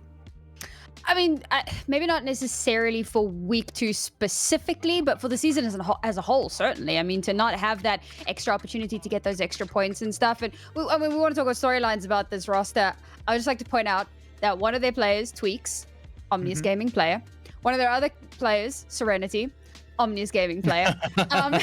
And then later tonight, we're going to be casting some more Omnius Gaming. We'll get to that. But there's going to be a lot of bias in today's cast. So I'm really looking forward to seeing it. I'm hoping that we can have a little bit of a redemption arc from the Wildebeest guys. Absolutely. Well, we'll see if that is to be the case or if Deathcloud are going to take it. But I'm so excited to announce we've got our first Master Tier action of the SSA Season 4. It is going to be Shadow Abyss versus Ox Gaming Wildebeest. Take it away, you two. Oh, well. It is my first time to desk here, but I have been waiting for this since this started. So I'm so happy that our first game is in the Master Tier. So we haven't been treated to this yet. It's sort of like seeing a unicorn come out of nowhere because it's very rarely are we treated to a Master game because those boys' schedules are the worst. So we're now going to be watching a team that hasn't played a league game yet, and we just commented on that. Now Ox Gaming has not played a game, and they're playing against the team who took to the top of the leaderboard and scored a hell of a lot of goals. So I am terrified for Ox Gaming because Shadow Esports is looking so tough, but I'm terrified for Shadow because they haven't seen what Ox has got. I will say, I think maybe this was all part of the plan, right? This is all just, we're giving them handicaps. I say we, but you go with the plan of like, all right, we're going to miss one game. And then that's going to give everybody else a chance because we're just going to absolutely dominate everything. And of course, that's, again, my bias coming through. I will say that, Mercury is our one of our AGMs in the Omnius camp, and obviously one of our Omnius Gaming players on our official team as well. And he so badly wanted to pick Tweaks, and Serenity snatched him out from under us. So Tweaks is a fantastic player, and we got to see some of that action at Comic-Con the other weekend as well. So I'm looking forward to seeing how that's going to culminate here. Obviously, quite a few of these players in the entire season will have played at Comic-Con as well. But it's going to be cool to see, so close to having just played on LAN, just kind of gotten home, settled in. Now you're diving into your next matchup. So there is that pressure of having missed a game, but I think there's also a certain excitement of realizing, I said redemption arc, like, now we really have to pull our socks up. Now we have to be better than maybe we originally would have thought we have to be because we've got to close that gap. Well, we're just seconds away from kickoff, and just one final point. Serenity was the Season 3 MVP for Master. So Ox Gaming, though we have seen nothing from them yet, are packed with quality. We've spoken about Tweaks. We know he's a good player. We've spoken about Serenity. We know he's fantastic. So depending on who they link up with tonight determines how well they'll go against this very much vaunted Shadow Esports teams. So we're going to hit the field right now, and I am beside myself. I'm very much looking forward to it as well. You got to think that they're going to try and get their best foot forward and make sure that they've got the best team possible to come up through. And of course, it's going to be Max coming in, and it will be him instantly stealing control of the ball, but it does get snatched back. However, Tweaks is there to intercept. It's a little bit of a back and forth here on the other hand. Tweaks is just so on top of them, but they can't hold on to that control. Never mind. Oh, the layup is beautiful, and it's Max to just drive it home. Well, here we go. We haven't even told you who's on what side yet. It is Abyss in the charcoal and Valibius for Ox Gaming. They are in the red, and they're also in the green. They've scored 1 goal after, 13 seconds of gameplay. I mean, we knew that they were going to be a pretty strong roster, but were we expecting that? Maybe not. Still early days though, had a little bit of a warm-up here, and for Abyss, we know that they're a very capable team and already going instantly onto the offensive. Ooh, Tweaks not able to get any clearance on that one, and Mo from down the field will get that final shot in. Oh, that's so unfortunate. Tweaks getting the touch and also getting the final touch as Abyss get the equalizer, and this game has just got underway. What a treat we are in for tonight if this 30 seconds is what we've seen so far. So getting the touch against the backboard is weak. Casper gets the tiny little psycho, but not the goal, and straight away it is all out Rocket League. An impressive pressure from both teams here. Neither one really giving much space to the other. Constantly just kind of trying to keep the ball in enemy quarter. And I think this is one of the first times we're seeing it actually move from one half to the other. And despite that, again, that return pressure for denying that ball from getting into the goal. But now up, flying in the sky. Oh, that was a nice little tap there. Hits the trajectory a little bit and causes a bit of a reset. Well, here we go. Tweaks coming now, trying to get the touchdown. Ends with a fake, though, and this could be Scruffy on the counter. Blocked there by Max. And a clear off the line means that Valibius are surviving this shadow attack, but shot coming in there by Wee Casper. Happy to take the backboard once again, steal the back boost, and assert some field presence, as this is a 4-game series. There's no best of 3. There's no best of 5. We play 4 games no matter what, and Wee Casper trying to go in for the bump. He gets it, but cleared out there by Serenity. These tiny little back taps that just stop the ball's momentum in its tracks, and then Serenity just right on top of that goalpost, constantly making sure that it cannot actually get its way in. But I mentioned it, right? This pressure just continues to be a mounting problem. There's been some really good boost control though, so Valibius continue to answer back and deny that space. Finally, we'll get a little bit of space across the pitch here, try to get that ball a little bit closer to the enemy goal, but much like Valibius, Abyss will not be deterred. They're not deterred at all, and approaching the halfway mark of this first game, we're seeing a 1-all scoreline, and I think as far as things go, that's a boom on the line. This could be dangerous. It is. Max picks up the goal number 2 for Valibius. Bro, what's the opposite of a layup? That's an alley-oop. There you go. Beautiful. Oh, and it was just the lightest touch, just feather light. You got to hit it in just the right time, just the right angle. And it's a beautiful goal there to put Valibius back into the lead here. And very early control taken by Tweaks. Tried to get it snagged away, but Tweaks does manage to keep that control for that little bit longer. They're right in the goal. There's no way. Okay. Oh, no, the enemy. Oh, that's devastation. God. Can you imagine making the save? Wee Casper gets it off the line, but gets dunked by Max. Max picking up his brace now, and he will be happy with that, as Valibius now 3-1, and they're starting to find themselves a little bit of breathing room. Oh, Max has been so good at these kickoff control taps, just consistently round after round, but it's all about maintaining that control. However, with the 2 very quick succession goals we've had so far from Valibius in the last few seconds, and looking to try to make that one a third, as Abyss very much on the back foot here. Have to play a very heavy defensive line. Now finally, they'll start moving their way over, but there are players in goal. Good rotations as well from the Valibius players to make sure that there's somebody around at all times. They're going to keep every inch of this pitch covered. Well, Wee Casper now trying to cover the backboard, plays the pass down, but nobody to receive it.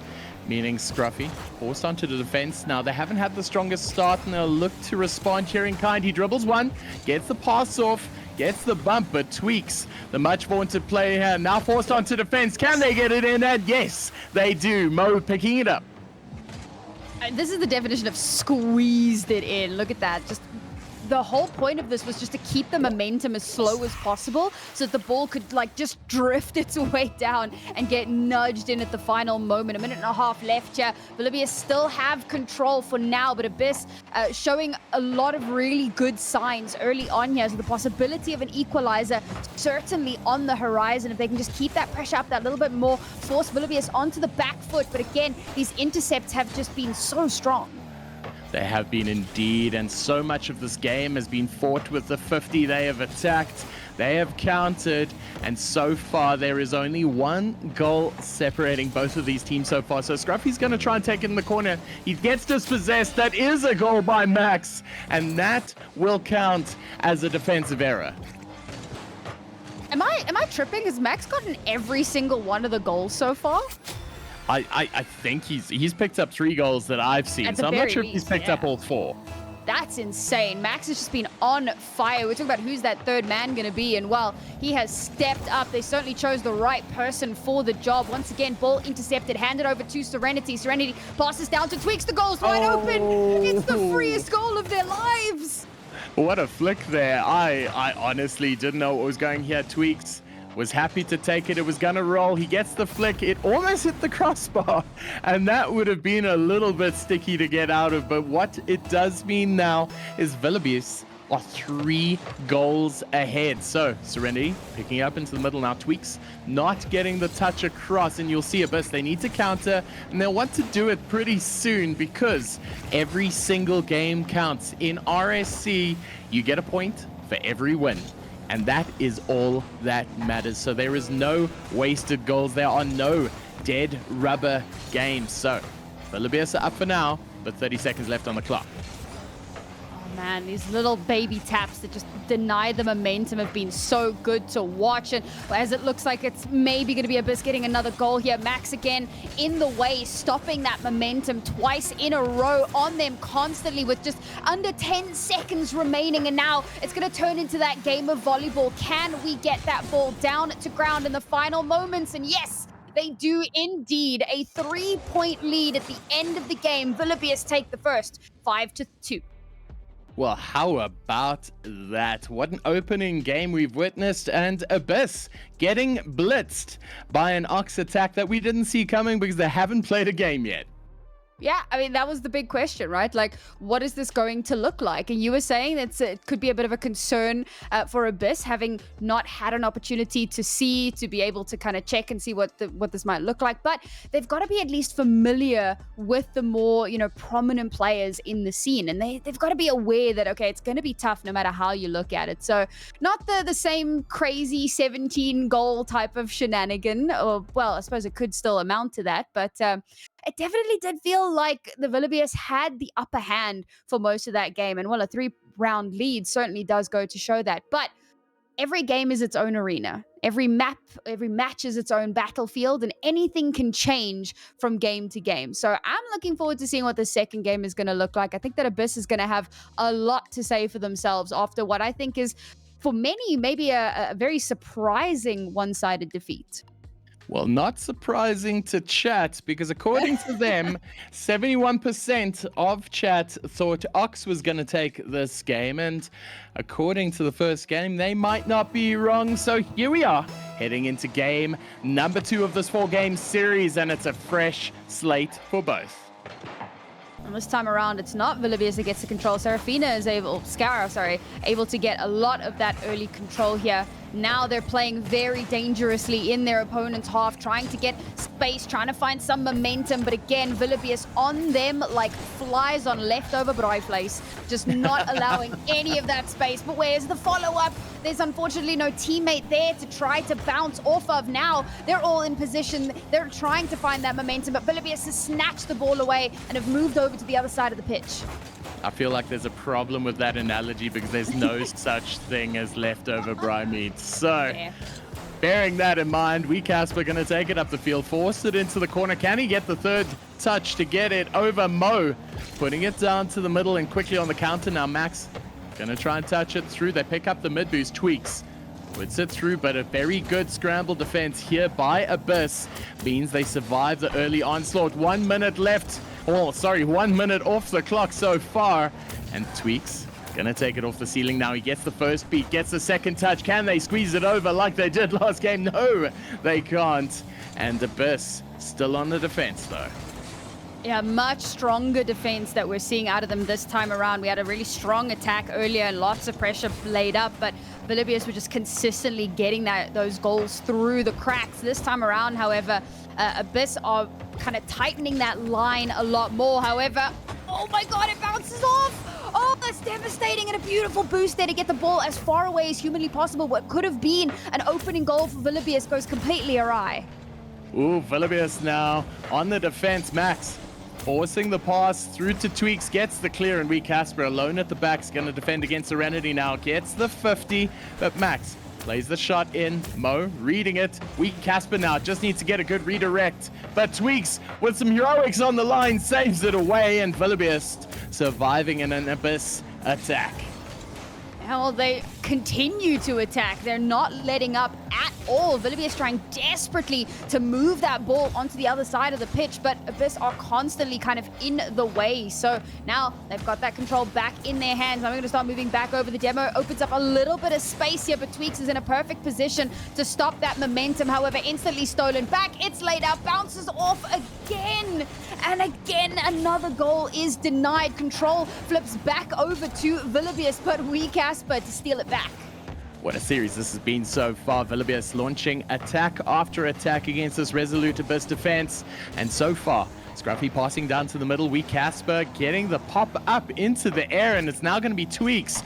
We're going to read it off the corner. Doesn't get the touch. Could have been dangerous, but Casper, his experience showing, calmly clears it out, returns it to the Volibears side, and returns some attacking intent. Now Scruffy getting the touch. He's going to try a flick, takes the 50 instead.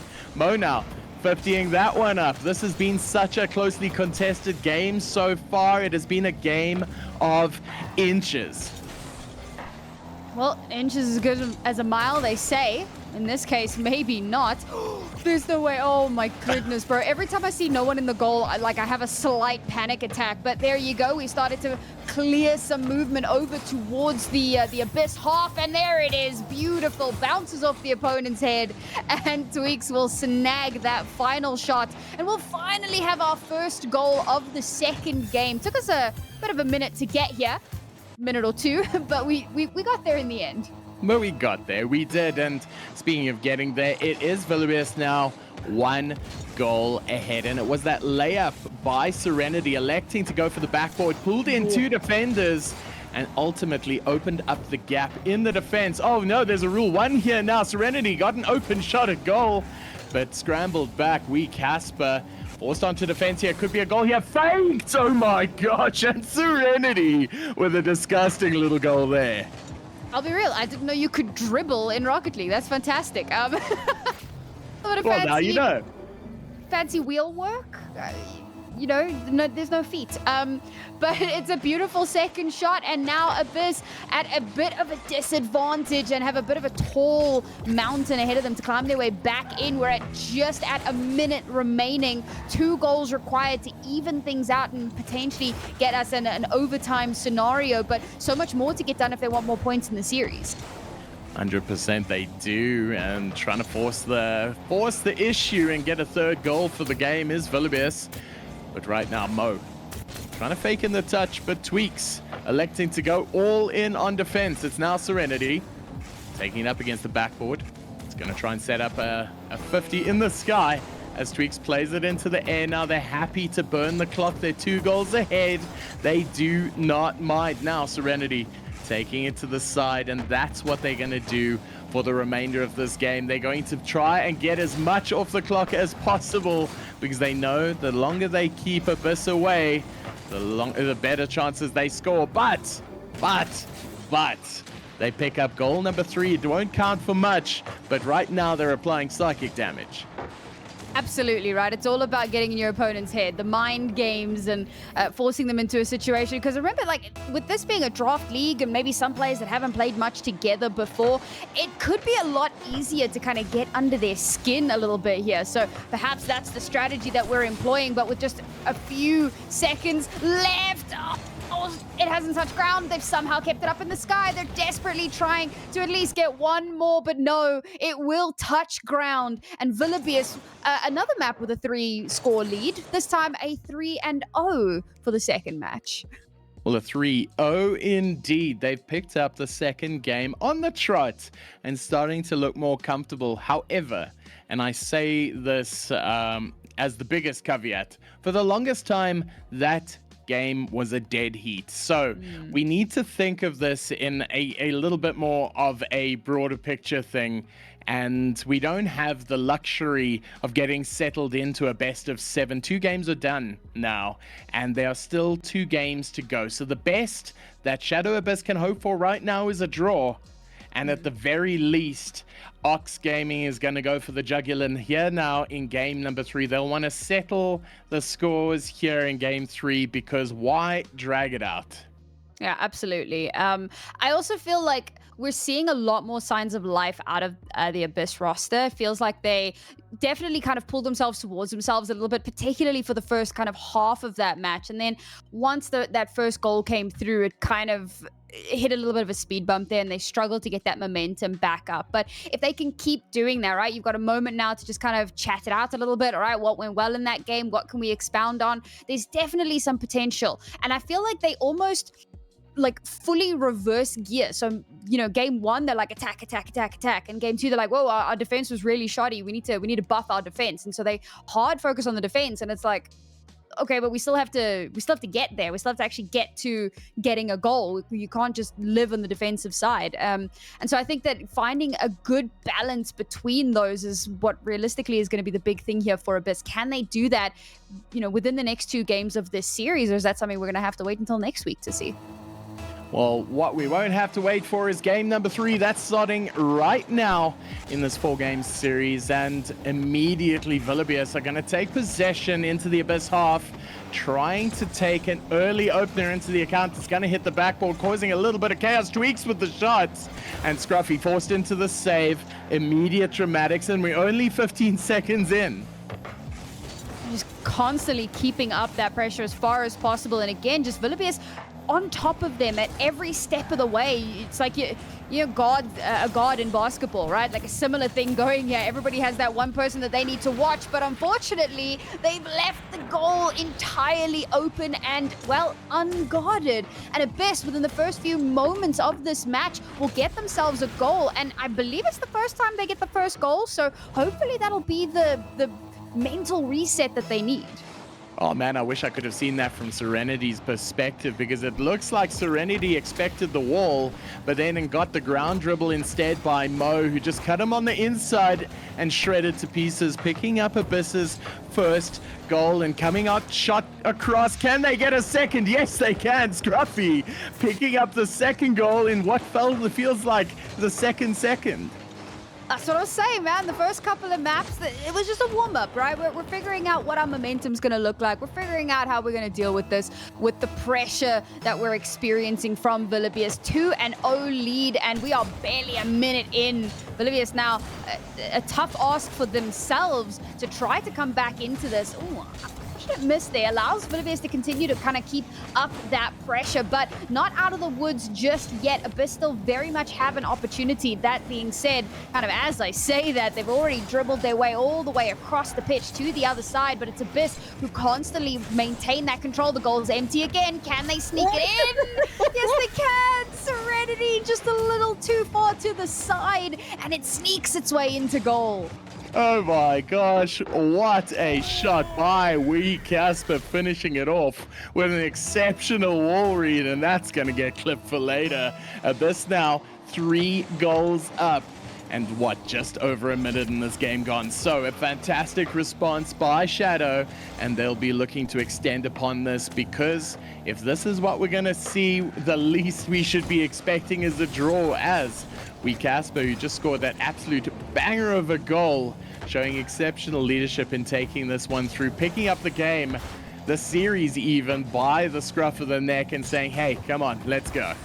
Scruffy. I see what you did there.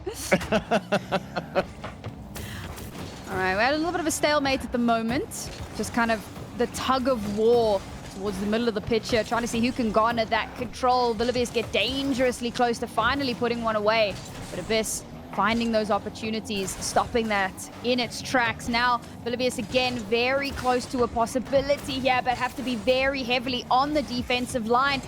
A gap found, Serenity trying to use that to his advantage, but does get slowed down and staggered out. Ball taken over, but instantly clapped back.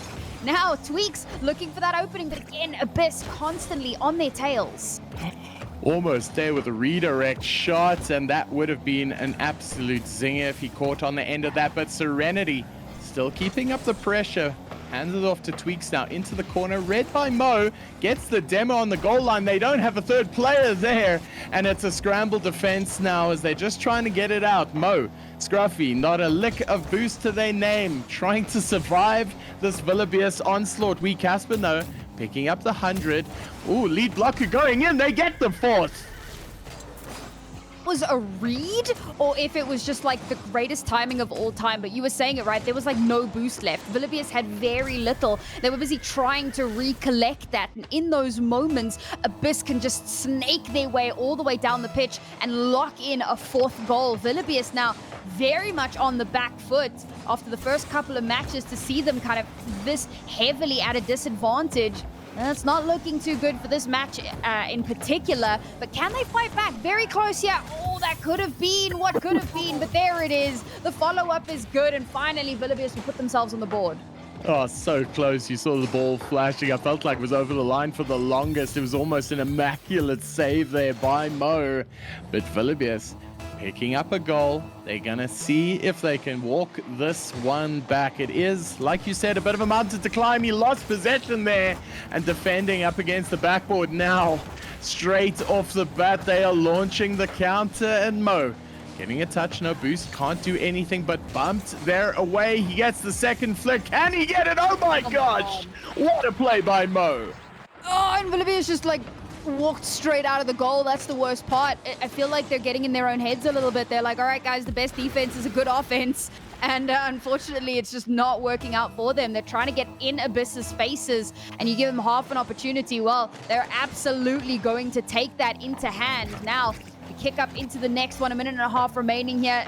Took a little bit of a, moment or two to actually get some control for either one of these teams, but looks like Vilibius might just have a strong opportunity, but there you go. Lots of support in goal, so not going to be allowed to get that extra point here. And Abyss will start dribbling their way back down the field, but quickly returned into Vilibius's hands. Now they need to try and move back across the pitch. They do indeed. Shot coming through here. Serenity trying to get the touchdown because they need to walk a few back. If they want to do it, they need to do it now. But on the side against an Abyss team where you have Casper scoring the skill shots, Mo coming in like a wrecking ball, and Scruffy just linking it all together here, playing off the passing shot to Casper.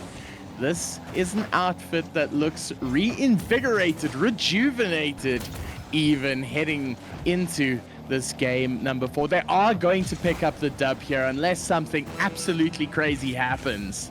And I think as far as series go, it's the best thing to happen.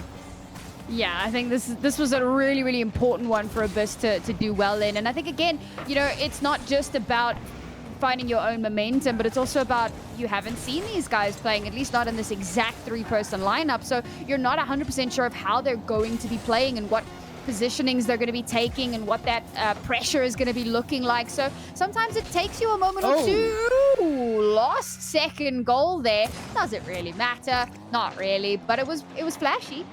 Oh, we're statting the pads, we're padding the stats.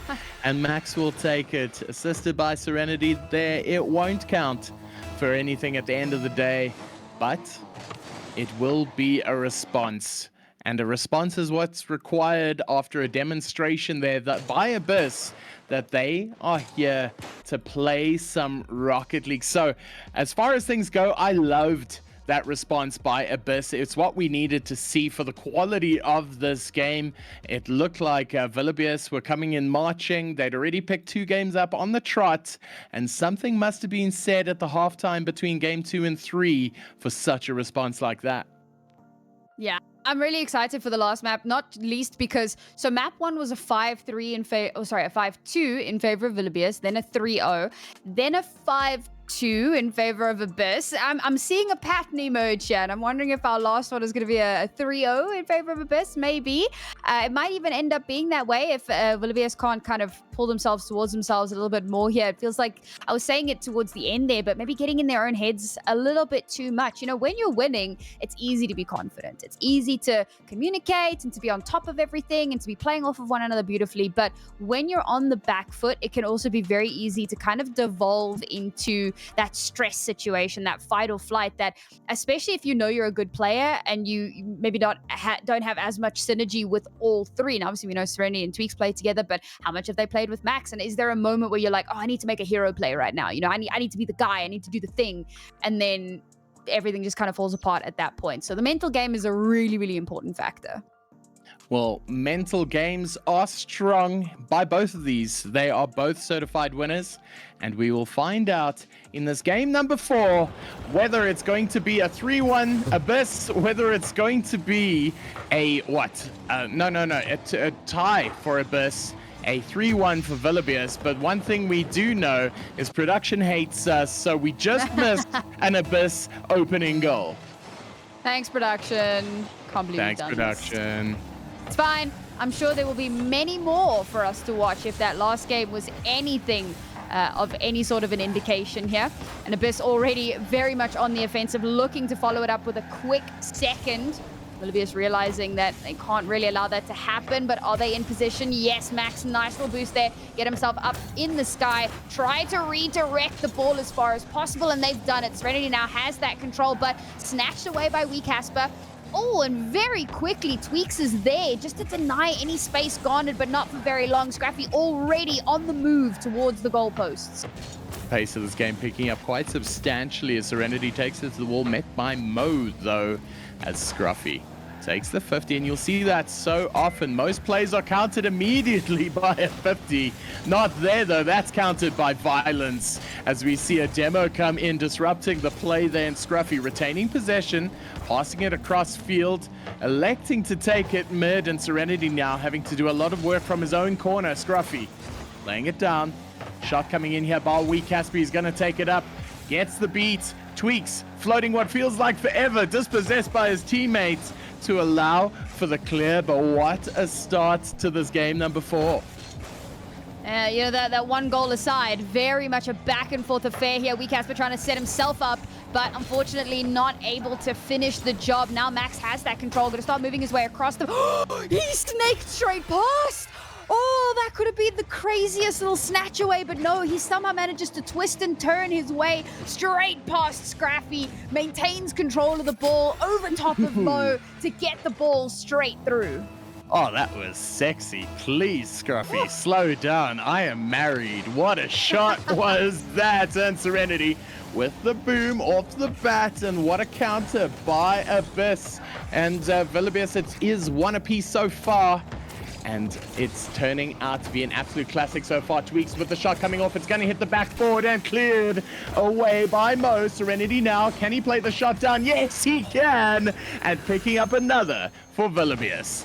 Oh, just beautiful control there, man. And this is the big difference that you see from our higher leagues to our lower leagues, is the control over that car, the beautiful flips and resets that help you control that ball in the most perfect way imaginable to get unrealistic goals. And now Villabius get themselves a lead. Oh my God, right off of the kick. And I don't think I even saw that. I think I blinked. It was just Scruffy. Just Scruffy doing Scruffy things. Scoring a goal. Assisted by Mo. And that was a classic kickoff goal. That's what we love to see. That's what we need to see. The scores are now 2 apiece. The game itself is a dead heat. and it could be anyone's right now. It's Scruffy trying to take the high shot. Mo taking the low road. Elects to pass to Casper, who's going to bang it in and tries to brute it over. But the attack is not done yet. Scruffy getting the reset. Can he get the touch? No, he cannot. But Casper taking the shot across still into the corner now. They're not out of danger yet. Casper picking up the corner boost, stunting the counter of the Villabears. This is awkward now. They're going to play it down, and that should be Serenity's to clear. Managed to hold on to it for just a moment, but Mo is there to bring it back. Nice little intercept. Just trying to stop that momentum as far as possible. Neither one really garnering too much control here. It felt for a little bit like Villabears maybe overcompensated 3 players in towards goal, but then realizing, hang on guys, this isn't the best bet. So they spread out that little bit more. Now they've got a bit more control over the pitch as a whole, so they can keep fighting back. But Casper managing to bring it back into his team's control. It does get lobbed straight back over, however. And well, I made the volleyball comparison some time ago about touching it to ground, but this time it's just an aerial battle back and forth in the sky. Neither one really gaining much ground. Not much ground because they're in the sky, Sam, and there we go. That's the shot. Making no sky, making no ground, just making goals. And Max making no mistakes as he brings Villabears 1 goal ahead with 90 seconds on the clock. Well, 3-0 that I kind of alluded to, not going to be happening a second time around here. Very much a far more back and forth affair. This is the match we were waiting for from kickoff right at the beginning. Okay, we're playing a little bit more of a dribbly game now. We've gone from the sky onto the ground. Oh my god, that nearly went straight towards the goalposts. But Villabears managing to put that pressure up again, keeping that control that little bit longer, trying to keep it out of the hands of Abyss as far as possible. But Abyss continuing to put that pressure on, continuing to try to maintain that control. And again, we just kind of go back and forth a little bit here. No one really garnering the space. That looked like it could have gone somewhere, but these intercepts have been phenomenal. Less than a minute remaining here, and a little bit of work still to be done for Abyss. Mo gonna take the touch now up the wall. They're gonna elect to stay on the ground. Passed into space. Scruffy didn't get the touch he wanted. Casper trying to get the redirect and not quite there yet. Mo picking up the 100, so the attack can continue. They're still in a very good position here. Casper gonna take it to air. Gets read very well though by Tweaks. And now with 30 seconds left on the clock, Villabears are wanting to protect. Can they extend? No. Scruffy playing it out now. They're going to put through a shot straight down to the middle. Read by Tweaks, and possibly the game saver as a shot comes in, and Max picks up the 2nd goal lead for Villabears, taking that 4-2. Oh, that's devastating for Abyss. When there's 1 goal that you need to try and clear with just a few seconds left, it feels doable. 2 goals with less than 20 seconds. We're going to need 1 goal straight off of kickoff if it's even going to be a possibility. And again, Max, just an absolute demon in these kickoff scenarios. Gone is that control. 10 seconds remaining. Villabears very much on the front foot here, playing that hyper-aggressive style, trying to deny control as far as humanly possible, but they are moving their way over. There's a possibility, but no. Can it touch ground? We just have to get it dead. We just have to get it down. Tweaks again snagging it from the sky and just too slow to keep the ball in the air. Villabears 4-2. They take their 3rd. Wee, what a game was that. So ultimately, Abyss being denied the counter. They picked up that 3rd game in convincing style, but ultimately it was Ox Villabears, the wild beasts themselves, who managed to hold on to pick up the 3-1 victory. So kudos must go out to Shadow Abyss for bringing it towards the end. That could have gone any way, but ultimately commiserations need to go out to Ox Villabears for picking up the win. Commiserations for winning? I'm confused. Rhino, can you make sense of what he just said? I can never make sense of what Bromeo says. Just roll with it, guys. Just roll with it. Bro is just yapping, all right? And we're along for the ride. But it was high quality yapping for a majority of that game. And it's an interesting one, isn't it? To see a team that absolutely dominate week 1 come into week 2 and fall at that hurdle, Bromeo. Shadow Abyss, so much potential, so much hype and momentum coming into this week. What happened?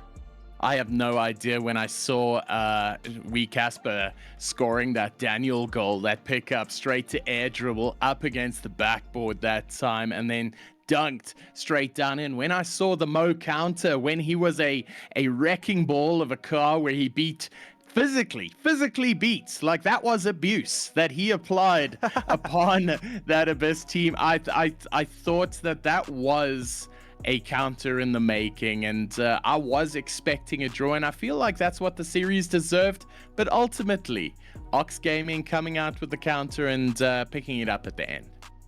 Yeah, and we do have to talk about that wonderful Ox Gaming team, Nauri, of course, because they didn't play week 1. We didn't know what to expect. We didn't know the quality of this roster. Well, you might have, being the owner of Omnius Gaming, but I mean, the fact of the matter is they showed up and showed out tonight. They looked so good.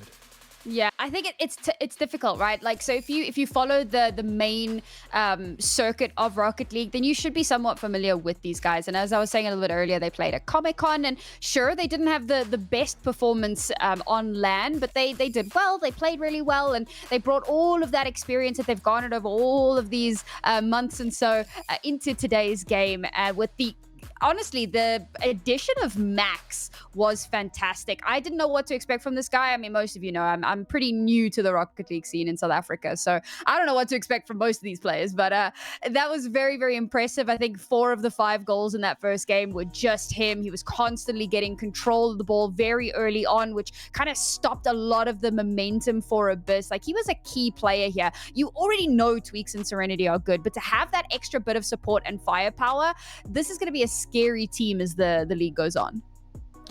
Absolutely. Well, Ox Gaming Vildebies, they are going to go on with a winning record so far. Fantastic from them. 3-1 victors.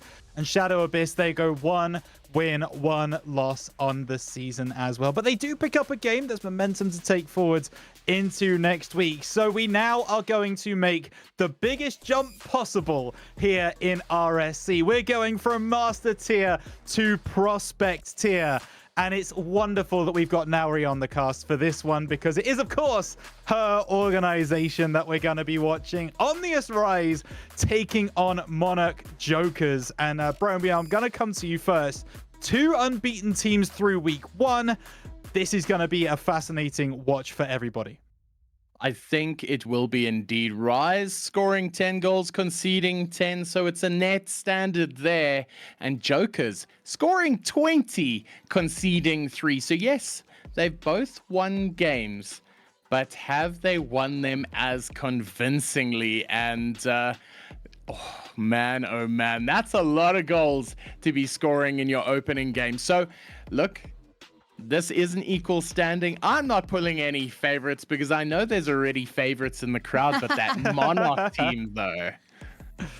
Yeah, that's very, very true. Monarch, a crowd favorite here in RSC for many, many seasons. But Nauri, something tells me that they're not going to be your favorites this evening. You watched Omnius Rise take that victory against Deathcloud Mist 3-1 in week 1, who, of course, we saw on stream earlier tonight as well. And I believe they took a huge 4-0 victory against Azura Nightwalker. So clearly not schmucks, not bad players in the slightest. How confident are you and your organization going into this one? So I, obviously, with it being my org, I do have the insider information. We're actually playing with an FA tonight. So it does make things a little bit spooky.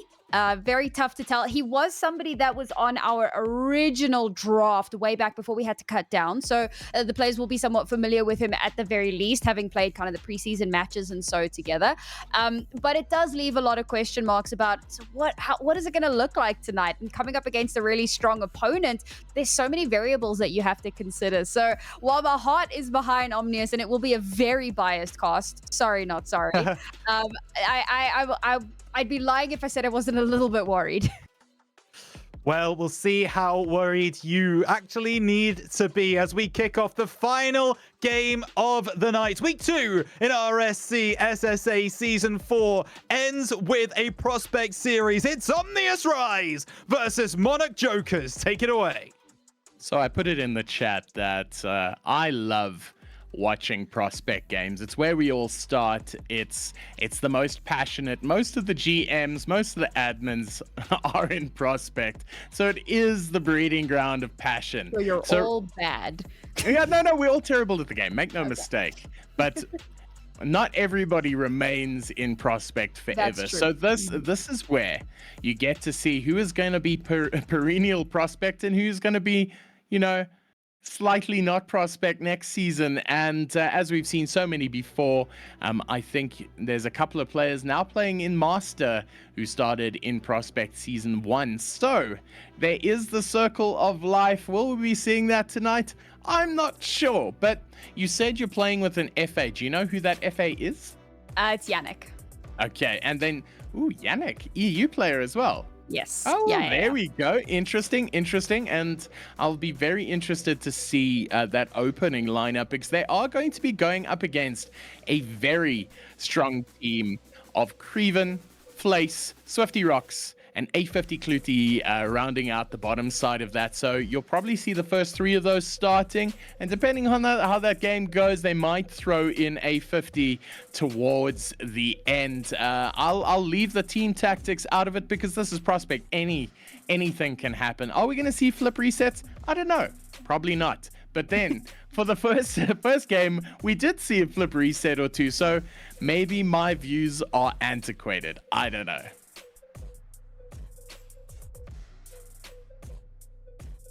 Well, it looks like I need to talk for Nari as well. Nari, thank you for that valid opinion you gave. It was a very, very controversial take.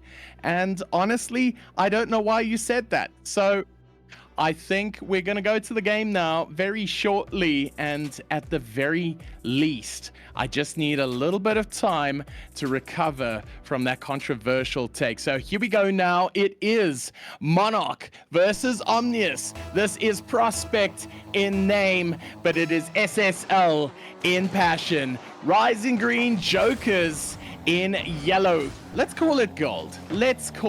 So straight off the bat, it's Jokers now playing for possession. They're going to want to make a statement early. And here we go now. Flace has got a free shot on goal. He's going to pick it up. And just like that, Jokers are in the lead. So this is where Sam would say something controversial again. I did tell her to come back at a time when she could control her takes. But we've got a man who's not Sam, who's going to help me cast this game just while Sam is away on holiday. And that man is Rhino himself. Yeah, well, that's part of hosting is you're always on call. You're always ready to jump into the booth, and that's exactly what we're going to do. So while Sam takes a little while, we're going to see if Rise, her organization, are going to be able to get back into this one. Cleared away there for the moment by the Jokers, but brought back in by Rise on that right-hand side. Looks trying to get this one off the backboard. Wants the double, might have a teammate. Double commit. The demo comes through as well, but it doesn't come to much. Rice still attacking. A chance here for Yannick. Goes over the top. Needs some help. There is a shot. There's a save as well from Creed. Well, here we go now. It has been an attack and a half by Rise, looking to counter. And despite all of those very, very sordid and controversial things that Sam said about the teams earlier, it has not translated into a scoreline deficit as Pixel Glitch going to be forced to make a save. Now he doesn't! Ooh. And Crevenator with an absolute mortar. From defense to attack for Creve as he makes an all-important save at one end, and he snipes the bottom right corner at the other. It looks like the Rise player had so much time to get across the line, but just could not find the answer. And Jokers, well, they double their lead, as you rightly say, and it's 2-0 now with 3 minutes 40. Still plenty of time for Omnius to get back into this one. So now it comes over the top, but a good save comes through from Yannick to keep the scoreline at 2. Oh man, and what was that? So I understand that it happens so much. You think you've got space, you think you can take the catch, and then you run out of space at the very last minute and go, oh well, I didn't actually have as much space as I thought I did. So now Crevenator looking to make another shot, but this time from much closer. They're happy to keep the attacks coming from wherever, and it is now Yannick, the FA, getting in the dribble. He just needs to get the flick. He does, but unfortunately nobody there to take the opportunity from the sky.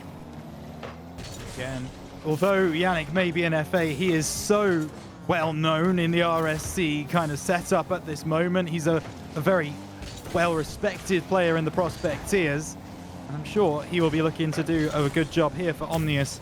But for the moment, they are on the back foot. Not even half this game played yet, though. And Bromeo, that does mean that there is always a chance for a recovery. Momentum feels like it plays so much of a factor in these prospect games. If you start to feel good about the team, if you start to feel like you're playing well, suddenly it becomes very difficult to deny you. Well, look, when you don't have the mechs on your side, you need to have the passion. You need to have the mentals, because that is one thing that is certain. You can play with SSL mentals, even in Prospect. And yes, you're completely right. It bears so much of a difference in a game if you can come into it with confidence and belief. And talking about confidence and belief, Yannick taking absolute snipe, unfortunately not coming away with it.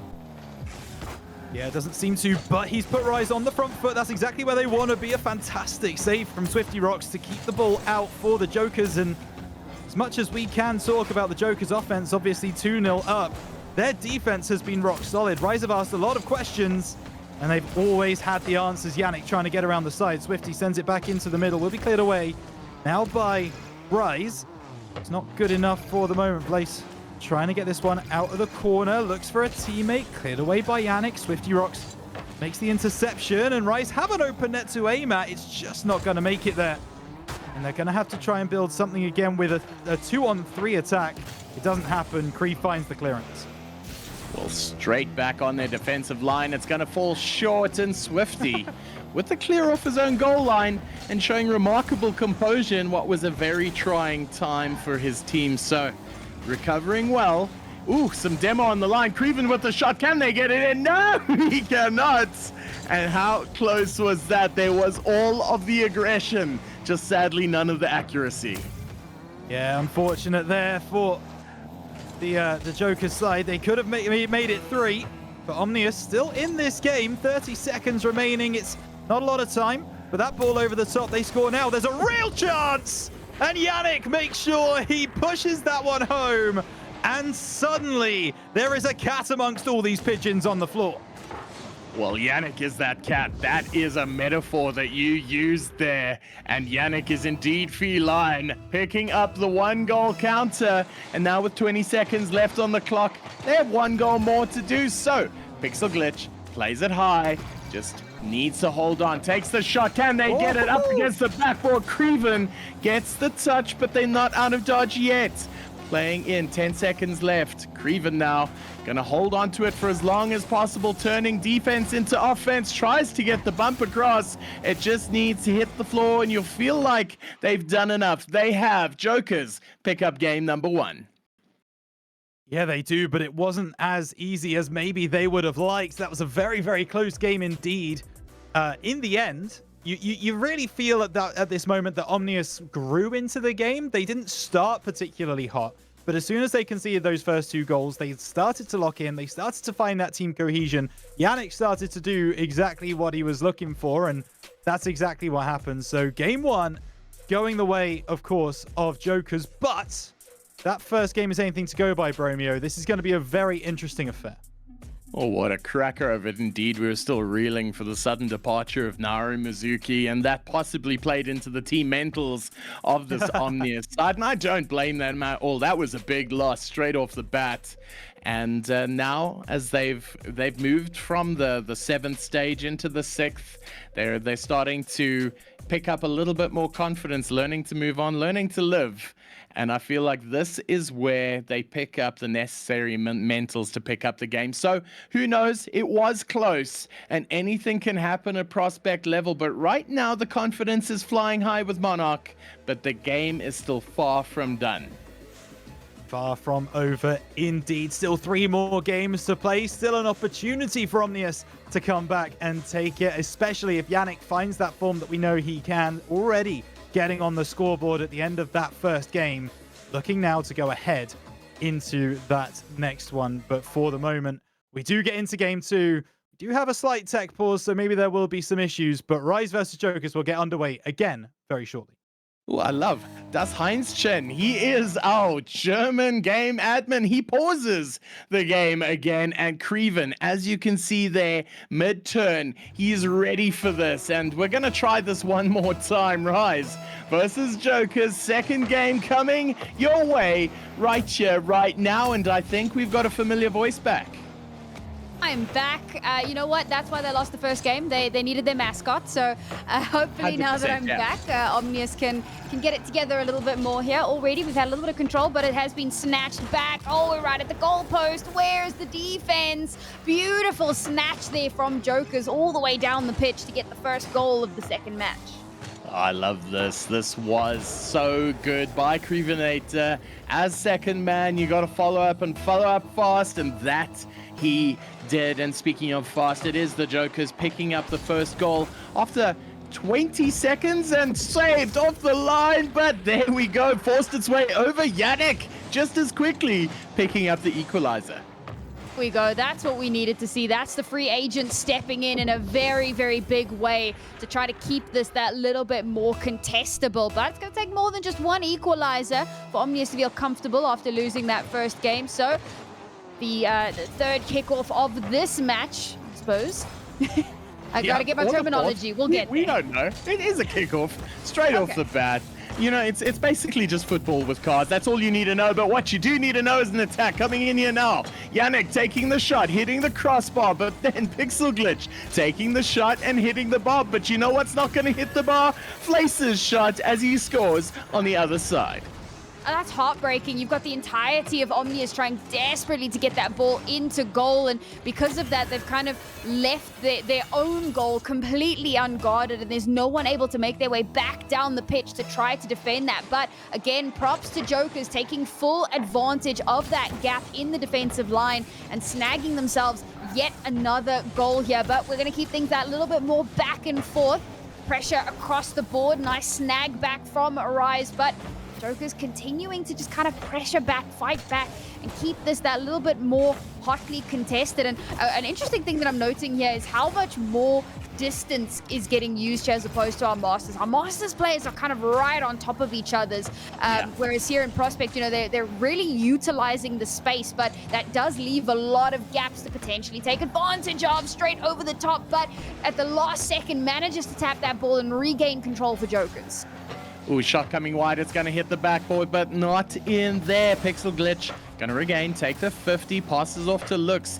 Yannick now in the air, taking the shot, gets it wide, but Swifty making sure it goes nowhere. So Yannick, being a menace on the backboard, tries to pass it down, putting Jokers under a lot of pressure here, as remember the deficit is only one goal. And right now, Demo there almost gets a double Demo, but Crevenator countering just fine. Control here from Yannick, trying to get his second. He dropped straight through into the back of the goal. That's unfortunate. So no follow-up available to try and get that in, but we still have that little bit of control here. Still trying to move ever closer to the goal. And there we go. You know what? I don't think that was intended, but we take those. Beautiful bounces straight off the bar. A little side tap there. Yeet into the goal, and Omnius equalize. Yeet, there we go. That is 2 apiece now. Rise picking up the pace, and Jokers no longer in the lead. But Lace now taking possession into the corner, passes down the middle. It is going to be an open one, and just like that, Monarch pick it up here. You're going to see Flace putting in an immaculate pass. It is the double commit on the wall that grants Swifty an open net. So only halfway through the game so far, but 5 goals scored. He's going to be the one to snag that 6th as the Demo comes through here. Omnius regain control of the ball, start making their way down the pitch here. The 2 Jokers players trying to maintain that little bit of defensive line, flying through the air, not managing to collect the ball. But now Jokers trying to take advantage of that little bit of space that they've garnered. However, Omnius snag it straight back, moving down towards enemy territory, but it just gets yeeted straight back to the other side. Oh, now we're playing tennis, boys. Just back and forth we go from one side of the pitch to the other. Neither one really getting clear advantage to be spoken of, and constantly that ball is just continuously getting snagged away. Well, tennis is also a game that you can play in Rocket League. It's when no team wants to hold on to the ball. They just want to hit the ball as hard as possible. So, Yannick taking up the wall now. He's got a little bit of possession and a dream. He's got some belief, but played away now. Luke's into the corner, picks up the 100. No, he misses the 100. It won't matter, though. He's going to pass it off now to a teammate. Can they go in for the bump? That is a very wild touch by, I think it was Yannick, as they're looking well to hold on to possession here. They have stopped the boom ball and now have focused on just keeping it in the Joker's half so far. That is a shot coming wide, but Creven making sure it goes nowhere. Nice little intercept there as well, just to deny a very easy goal. But it's going to take a little bit more here. Again, we've reached a little bit of a stalemate. Not able to garner proper control. At least now we've got players in enemy goals just to try and make sure that if something does come the way, there's somebody there to hold the line. Omnius playing heavy defense, but now we need to move on to the offense, making our way down the pitch, trying to garner that space, but beautifully just circumnavigated by the Joker squad, regaining it into their own possession. 40 seconds remaining here. Yes, that does end in a demo, but they did manage to stall out that momentum just a little bit. Unfortunately, it's not about buying time, it's about buying goals. And right now it feels like Omnius can't even buy a goal as they try desperately to keep some semblance of control going. Good luck for the Omnius squad as the ball bounces off of the bar, but it's going to take more. They're going to have to dig deep to get some sort of teamwork going here with 15 seconds remaining, and Jokers once again snatch back the control. 10 seconds left. This is a stalemate, but there's nothing stale about this, mates, as this has been an incredible game so far. They're going to see if they can keep it up. Good sportsmanship by Jokers. They are in the lead. They don't have to put it down, and it will hit the floor regardless. Jokers picking up game number 2 now, and what a close game that was. There were so many near misses on both sides, right? And again, I mean, that's kind of what we talk about. Obviously, Prospect is, it's your grassroots of grassroots. It's where it all begins. It's where you kind of learn your toughest lessons that help kind of propel you to bigger and better things as you move your way up the ladders and up the leaderboards. And I think one of the big things here is that ball control was something we spoke about a lot in Masters, and how beautifully those players are able to keep that control, keep that ball flying, keep it going exactly where they want it to be placed. On the other hand, our Prospect players are still kind of struggling with that a little bit, so we're kind of bouncing off the backboard, bouncing off the bar, bouncing off of each other, and not quite getting it where it needs to be. I think if all of those goals had actually connected, we would be looking at a massive scoreline for both sides, but unfortunately, things just go a little bit awry there, and it is a second match here for the Jokers. And for the Omnius guys, I'm watching you. I see this potential here. We got 2 games left. I'm expecting at least one of them. Well, expect them all. Jokers now have done enough to pick up the draw. They're going to continue now to try and secure the dub. The job now for Omnius is recovery. Can they recover the game so far? All of the portents are pointing to the fact that maybe they can. All of these games have been so close so far, and this game number 3 will be no different. Already, Yannick. Never mind, not that? Yannick. Yannick sets it up. Pixel knocks it in. Nice little layup there. Not even, well, somewhat planned. No, that was hella planned. Oh my gosh, what a redirect goal there by Pixel. Glitch getting the touch off the bonnet, streams it into the back of the net, and Rise picking up the first goal, and possibly the first of many. Is an absolutely fantastic response, and you'd argue it's a vital response at this stage. Yeah, cannot be kind of a one-hit wonder here. We definitely need to build some momentum off of that, and that is not the way to do it, unfortunately. Very, very quickly after that goal, Joker's managed to pull the control back into their hands, and Rise just not quick enough to respond, to get themselves into a position to deny that space being taken. So with a scant 30 seconds taken away, already two goals in, but it is an evened out scoreline. So close to the Rise goalposts here. We need to play a little bit more of a defensive line, but Joker's completely unperturbed. They're just going to keep that pressure up. Well, chat, on a side note, I really want to know which goal explosion Flace used in the scoring of that last goal, because it was sexy and I want it. So, Flace, score another goal so chat can see which goal explosion it was. But right now, Flace staying true to it and staying ahead of everybody else so that he can pick up an all-important lead. So, shot missing here, Pixel Glitch not taking that, lying down, and Rise pick up the lead once again. Yeah, captain for the Rise roster here, Pixel Glitch, definitely earning his salary. We don't pay salaries, but earning his keep. You guys get paid, wait. You guys getting paid? No, unfortunately not. We pay them in exposure bucks. That's the esports standard, right? Yeah, I've got so many of those. Have you right been able to pay away. rent yet? Oh man, I pay exposure rent, so good. it works out. But what is working out is another shot by Pixel my Glitch. God. And that is the response we're looking for. I think that is goal number 3 for Pixel is. Glitch. And honestly, Flace, please score a goal. I want chat to tell me which goal explosion this is. I mean, Pixel Glitch took those first 2 maps personally, it feels like.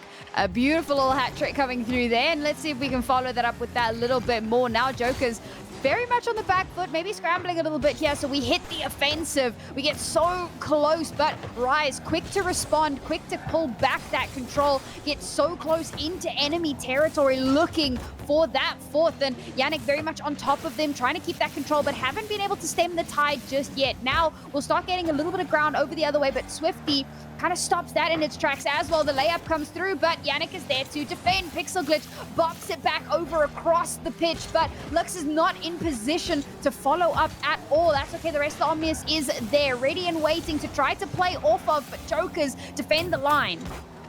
Defending they are, and Jokers need a response, and they need it soon, because Pixel Glitch is on absolute fire right now. We talk about form, we talk about mentals, and Pixel Glitch is riding it high. So he's got his hat trick so far, but there is still plenty of time to score some more goals as Flace in his golfy. He's gonna score one. He can't mess it up. Of course he does. It's Prospect.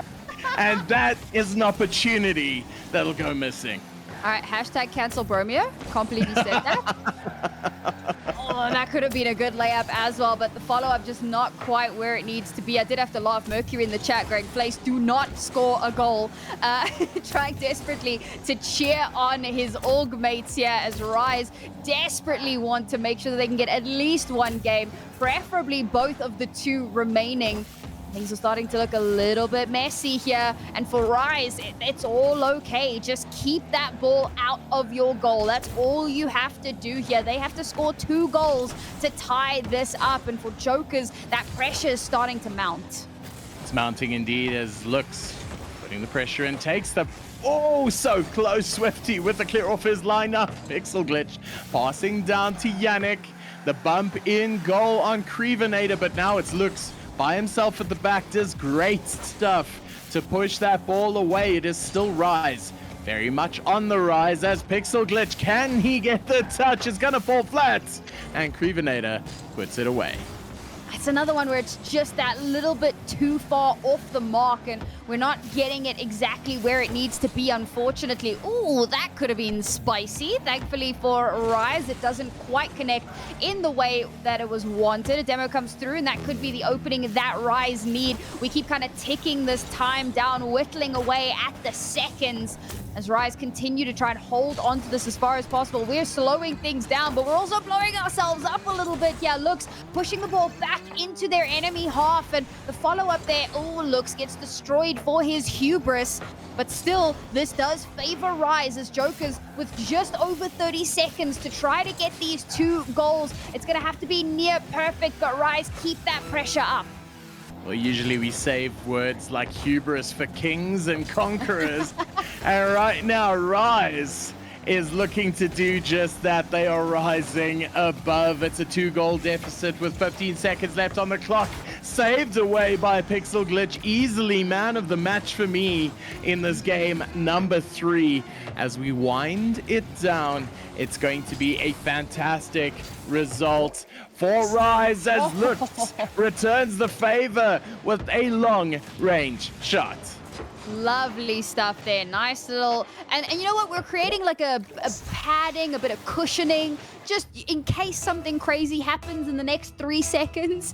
We're safe. We're good. Or at least that's the thought process at the very least, Joe, because for Jokers, unfortunately, their time has just about run out. As Rise finally will pick up a series, or I suppose a match in the series, 2-1 at the moment, and a tied game is still very much on the cards. It's still very much on the cards indeed, as the very comfortable, enjoying, padding, soft, enjoying all of those words to describe a couch that are the Omnius Prospect side, and love them all so much. They were stat padding towards the end, but the most important thing is that they picked up the win, because ultimately history remembers the wins, and they picked up one here now. So the best case scenario for Monarch is that they finish on a draw. The worst case scenario for Omnius is that they lose 3-1. So this is looking a little bit dicey still for Omnius, but with a performance by Pixel Glitch there in that game number 3, I would say that they have plenty of reasons to be hopeful. Yeah, we definitely need a little bit more of a step up, but I think that this is a good start to that. You know, I will say we did see something very similar with Abyss, right, in our last series, and they did take that 3rd game, but then we headed into the 4th game and things started to kind of go awry all over again. So all eyes on Rise now to see if they can actually even out that scoreline, or if they're going to suffer a similar fate where we get into that final moment and Monarch just, or Jokers rather, just kind of step on the gas that little bit more to gain that control. The last kickoff of the first kickoff of the last evening. First kickoff, yes. The last first. Well, it is the last first, as Naori Mizuki says, but currently it is anybody's series. This can end in a tie, but it can also end in a Joker's win. So we'll find here right now in the next 5 minutes which one is going to be the case. Can Pixel Glitch continue the supreme form he has found, or is it on the Jokers now to play on the hearts of this Omnius team? It is a save across the line. They are looking a little bit disheveled, but they are not out of it yet. Still defending, and looks like they've got the clear. I swear that there was a world where I thought that was going to turn into an own goal, but no, we held the line there. It could happen. It could happen, you know. It probably wouldn't even be the first time, and it certainly wouldn't be the last, but thankfully, crisis averted, and we maintained some semblance of control here. That was a beautiful opportunity, but when opportunity knocks, you have to answer. Jokers, however, trying desperately to get to the door, but Rise are just not allowing it. They're taking the handle off, the lock's still on, and this door is just not opening for anyone. I mean, is it like the outside door that they're knocking on? Do they have like a cam at the front? We have the technology. We have the resources. There is no reason to leave somebody knocking on the door. So right now it is Flace in his Golfy. Has he switched over? No, he hasn't. He continues being his unique self. You'll see Lux is also the only one in an Octane. It is otherwise an all Fennec show. So to the fact that Flace is scoring his goals in his 89 Golfy, I love to see it. I'm here for it, and for that reason he has my vote, chat. But what a shot there by Yannick from MG He scores Rise's first goal and hopefully Rise's resurgence. Tonight, you know what, he's usually Yannick from MG, but tonight he's Yannick from OG and has certainly stepped up. Being a free agent has not deterred his determination one bit. Love to see that. So, folks, that is a free agent, so keep that in mind for the rest of the season. But for now, Rise trying desperately, but unfortunately, nice opportunity taken there from Jokers. This time, the door was answered. The door was answered, and unfortunately, it was an unwelcome visitor in the response of a Joker goal. So, scores a tie. Game's about halfway in the pocket. We've got 3 minutes left of Rocket League for the night, and they need to make it count. Flays putting the shot across. Can they get the touch across? Yes, they can. Crevenator picks up a goal. All right, that was quite messy, but for Jokers, a messy goal is still a goal. And as long as it's gone in where it needs to go, that is all that they care about. Now, finally getting themselves a lead once again in the series. It's been a hot minute since they've had a lead. They'll take that to the bank every day of the week. Nice little theft there from Pixel Glitch, but unfortunately can't leverage that into a sneaky early goal as it does get snatched away in return.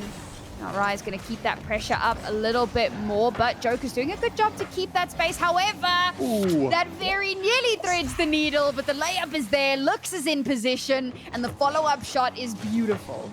Trying to take the sneaky shot, but ended with the devious shot. Lux beating two to get to the back of the net there, and Rise now have picked up the equalizer. It is a dead heat right now. It is leaning in neither direction. Rise want to take this when they want to pick up the draw.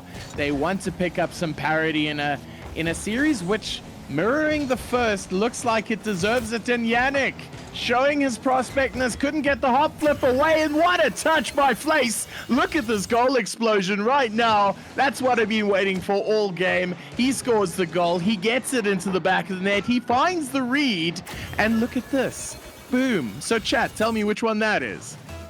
That's that chick that's like thinking, and there's like all of those like symbols around her face. Yeah, that's the one. Like, I want it though.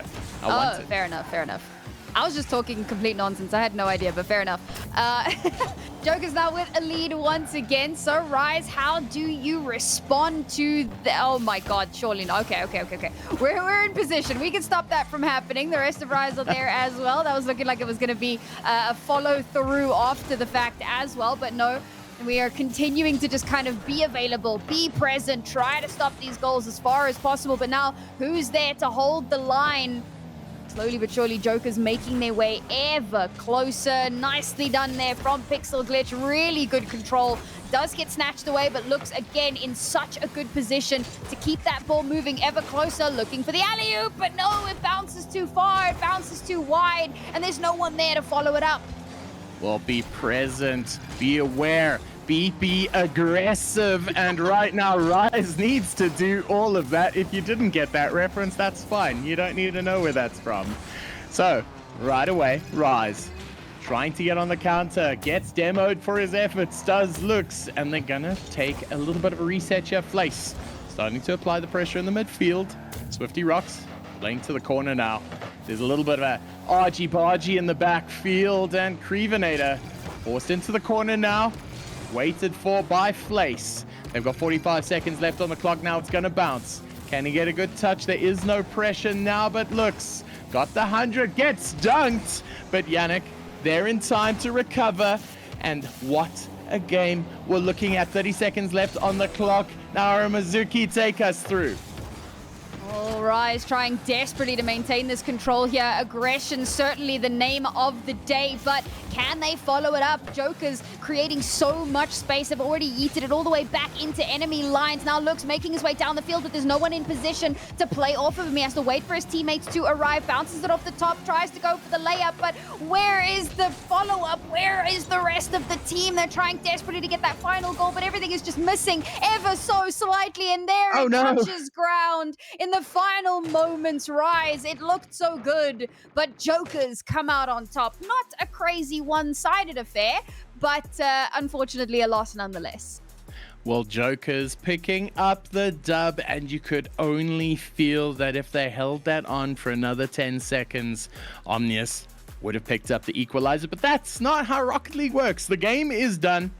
Monarch Jokers are your victors, but not nearly as in convincing fashion that they picked up their week 1 fixture. So for that, take a bow, Omnius. That was one hell of a game, and it mirrors the master game we just watched. So we witnessed 2 sweeps in lower, and now when it came to us casting, it was some 3-1s. So how about that?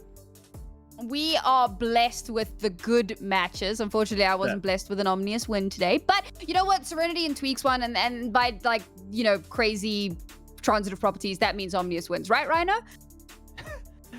I mean, we'll do the math later, all right? It's not a conversation to have on the cast now. We got to get the mathematicians, we got to get the scholars on it, okay? But we'll get back to you. We'll get back to you, Nari, at some point. But what a breathless way to end the day. So close to being a draw. It ends up going the way of Monarch Jokers, Bromeo, and they looked pretty good throughout. Certainly the first 2 games, they seem to have everything under control. Started to maybe fall apart towards game 3 and 4, but Jokers can be really happy with that performance.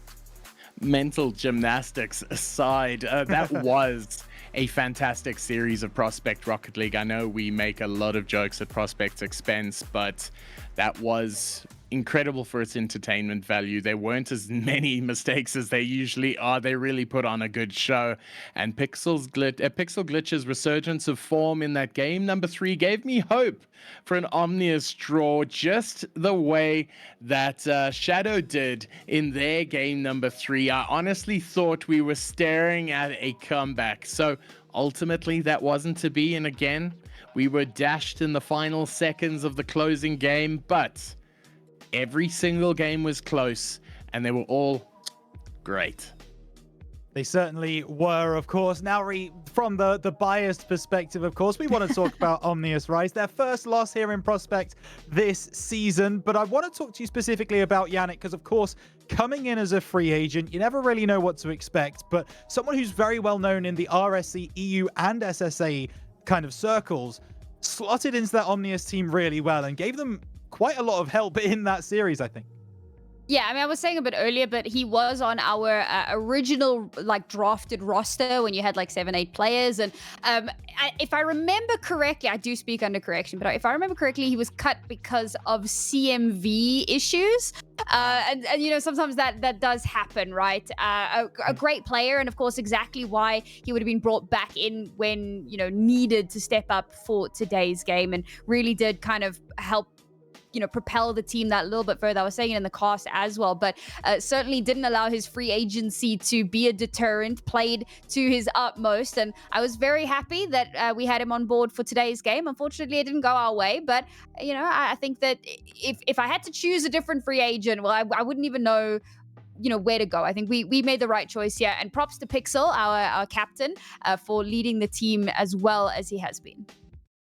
Led the team, got a hat-trick in that game number 3 as well to walk away with. Pixel Glitch, a fantastic player in his own right. But that is going to do it for our stream. So thank you very much to Bromeo and Naru Mizuki for jumping on and casting a couple of games for us tonight. You can find them at their socials below their faces. But we are going to wrap up today. So thank you so much, everybody, for coming along and watching. Let's take a look at what happened today during our wonderful stream. We started as we ended in Prospects tier. Deathcloud Mist were able to get a 4-0 sweep against Azura Nightwalker. Deathcloud Shock took down the Monarch Queens 3-1. A big night for Deathcloud.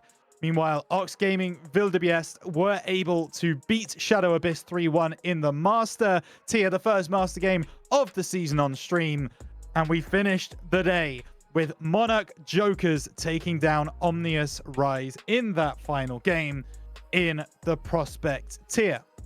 So as always, we need to thank our sponsors for putting all of this together. And of course, first, it's Genesis Extreme, the team behind the stream that you have seen today. Everything is all through them. We appreciate them from coming on and giving us such a wonderful broadcast every single RSC SSA season that they have been a part of. Of course, we also want to thank Near Stream, who are going to be our LAN sponsors. They are going to bring the equipment for us to stream from Stellenbosch, which we're very, very excited about. Thank you, Near Stream. And last, but certainly not least, it is Slayer Energy, our energy drink sponsor for the season, and also our prize pool funders. If you want to donate, if you want RSC to have a bigger prize pool than it does right now, scan that QR code on the right hand side. We've had 39 cases sold.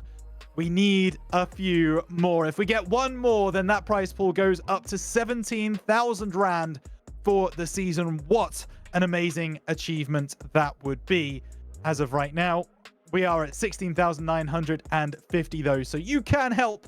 Go and buy yourself a box of RSC branded Slayer Energy, and you can bring that prize pool up as well as support our wonderful league that we have going on here. And there you have it, right in front of you, the RSC LAN, the 4th of October in Stellenbosch. All of the information will be available on Discord. Make sure you are staying up to date on all of the announcements, and make sure you can make it, because in exactly 1 month's time, the RSC team will be getting together. All your favorites will be there, and you can watch some in-person Rocket League in Stellenbosch. Make sure you set aside that time in your calendars to be there.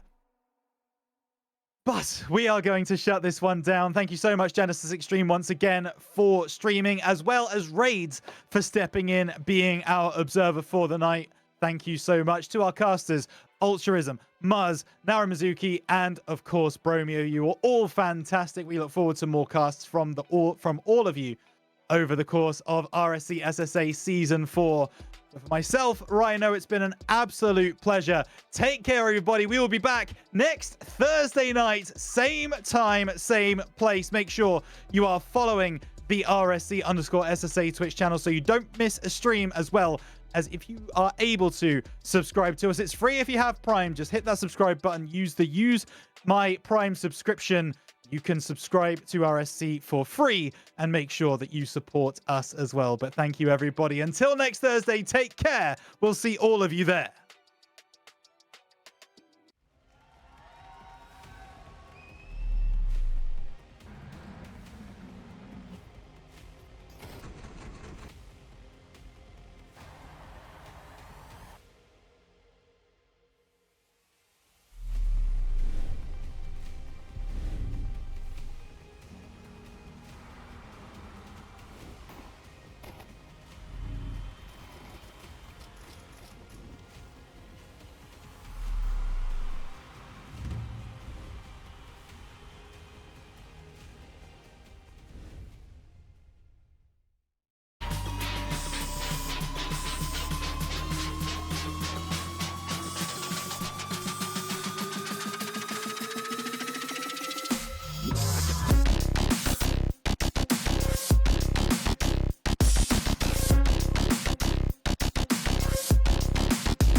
They do not know the rising towers of Hillbrow.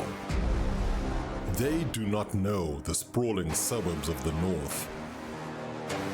They do not know the sweet sounds of isiXhosa, Afrikaans, Sesotho. They do not know our ways. They do not know our people. They do not know us. We are not waiting for permission. We are not asking to be seen. We are our own region.